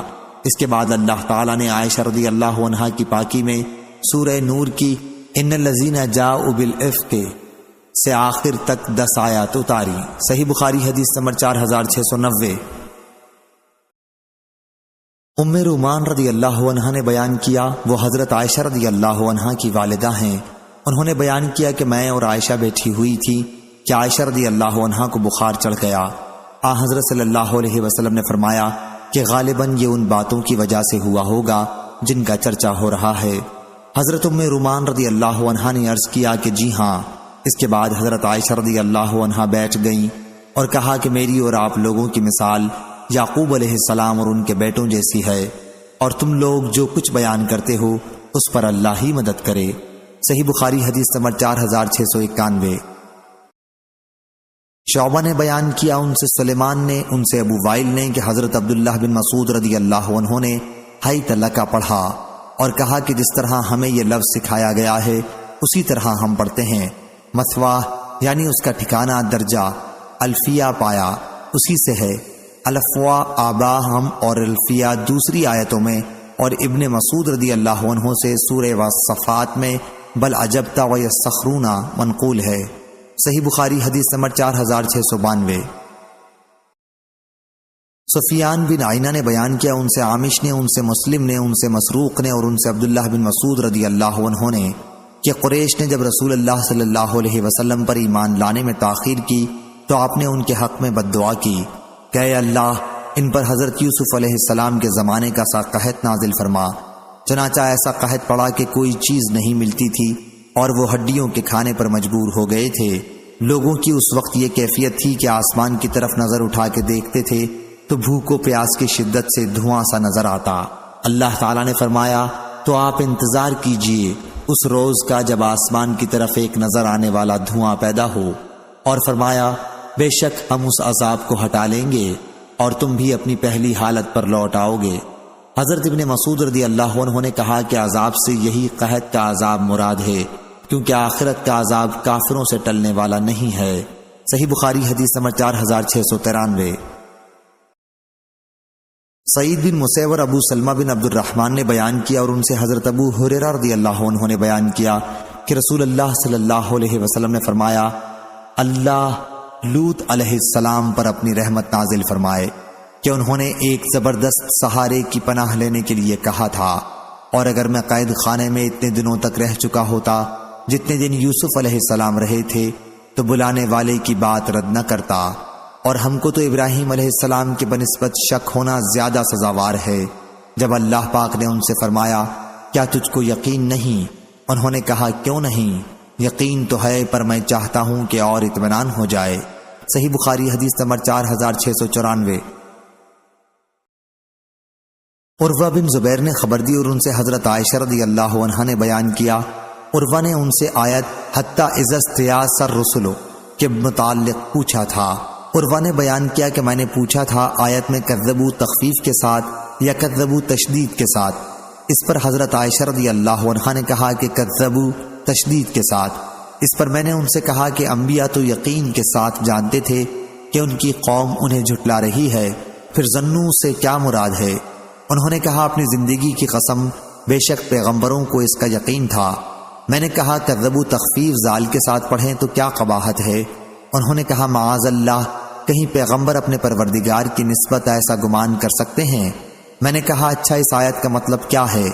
انہوں نے کہا مطلب یہ ہے کہ پیغمبروں کو جن لوگوں نے مانا ان کی تصدیق کی جب ان پر ایک مدت دراز تک آفت اور مصیبت آتی رہی اور اللہ کی مدد آنے میں دیر ہوئی اور پیغمبر ان کے ایمان لانے سے نا امید ہو گئے جنہوں نے ان کو جھٹلایا تھا، اور یہ گمان کرنے لگے کہ جو لوگ ایمان لائے ہیں اب وہ بھی ہم کو جھوٹا سمجھنے لگیں گے، اس وقت اللہ کی مدد آن پہنچی۔ صحیح بخاری حدیث نمبر 4695۔ عروہ بن زبیر نے خبر دی کہ میں نے حضرت عائشہ رضی اللہ عنہا سے کہا ہو سکتا ہے یہ کذبوا تخفیف ذال کے ساتھ ہو، تو انہوں نے فرمایا معاذ اللہ، پھر وہی حدیث بیان کی جو اوپر گزری۔ صحیح بخاری حدیث نمبر 4696۔ امام مالک نے بیان کیا، ان سے عبداللہ بن دینار نے اور ان سے عبداللہ بن عمر رضی اللہ عنہ نے بیان کیا کہ رسول اللہ صلی اللہ علیہ وسلم نے فرمایا، غیب کی 5 کنجیاں ہیں جنہیں اللہ کے سوا کوئی نہیں جانتا۔ اللہ کے سوا کوئی نہیں جانتا کہ کل کیا ہونے والا ہے۔ اللہ کے سوا کوئی نہیں جانتا کہ عورتوں کے رحم میں کیا کمی بیشی ہوتی رہتی ہے۔ اللہ کے سوا کوئی نہیں جانتا کہ بارش کب برسے گی۔ کوئی شخص نہیں جانتا کہ اس کی موت کہاں ہوگی، اور اللہ کے سوا کوئی نہیں جانتا کہ قیامت کب قائم ہوگی۔ صحیح بخاری حدیث نمبر 4697۔ ابن عمر رضی اللہ عنہ نے بیان کیا کہ ہم رسول اللہ صلی اللہ علیہ وسلم کی خدمت میں حاضر تھے۔ آپ نے دریافت فرمایا، اچھا مجھ کو بتلاؤ تو وہ کون سا درخت ہے جو مسلمان کی مانند ہے، جس کے پتے نہیں گرتے، ہر وقت میوہ دے جاتا ہے؟ ابن عمر رضی اللہ عنہ کہتے ہیں، میرے دل میں آیا وہ کھجور کا درخت ہے، مگر میں نے دیکھا کہ حضرت ابو بکر اور عمر رضی اللہ عنہ بیٹھے ہوئے ہیں۔ انہوں نے جواب نہیں دیا تو مجھ کو ان بزرگوں کے سامنے کلام کرنا اچھا معلوم نہیں ہوا۔ جب ان لوگوں نے کچھ جواب نہیں دیا تو آن حضرت صلی اللہ علیہ وسلم نے خود ہی فرمایا، وہ کھجور کا درخت ہے۔ جب ہم اس مجلس سے کھڑے ہوئے تو میں نے اپنے والد حضرت عمر رضی اللہ عنہ سے عرض کیا، بابا اللہ کی قسم میرے دل میں آیا تھا کہ میں کہہ دوں وہ کھجور کا درخت ہے۔ انہوں نے کہا، پھر تو نے کہہ کیوں نہیں دیا؟ میں نے کہا، آپ لوگوں نے کوئی بات نہیں کی، میں نے آگے بڑھ کر بات کرنا مناسب نہ جانا۔ انہوں نے کہا، واہ، اگر تو اس وقت کہہ دیتا تو مجھ کو اتنے لال لال اونٹ کا مال ملنے سے بھی زیادہ خوشی ہوتی۔ صحیح بخاری حدیث نمبر 4698۔ علقمہ بن مرثد نے خبر دی، انہوں نے کہا کہ میں نے سعد بن عبیدہ سے سنا اور انہوں نے برا بن عازب رضی اللہ عنہ سے کہ رسول اللہ صلی اللہ علیہ وسلم نے فرمایا، مسلمان سے جب قبر میں سوال ہوگا تو وہ گواہی دے گا کہ اللہ کے سوا کوئی معبود نہیں، اور یہ کہ محمد اللہ کے رسول ہیں۔ اللہ تعالیٰ کے ارشاد، اللہ ایمان والوں کو اس پکی بات کی برکت سے مضبوط رکھتا ہے، دنیاوی زندگی میں بھی اور آخرت میں بھی، کا یہی مطلب ہے۔ صحیح بخاری حدیث نمبر 4699۔ سفیان بن عینہ نے بیان کیا، ان سے عمر بن دینار نے، ان سے عطا بن ابی رباح نے، اور انہوں نے حضرت ابن عباس رضی اللہ عنہ سے سنا کہ آیت الم تری الی الذین بدلوا نعمت اللہ کفرا میں کفار سے اہل مکہ مراد ہیں۔ صحیح بخاری حدیث نمبر 4700۔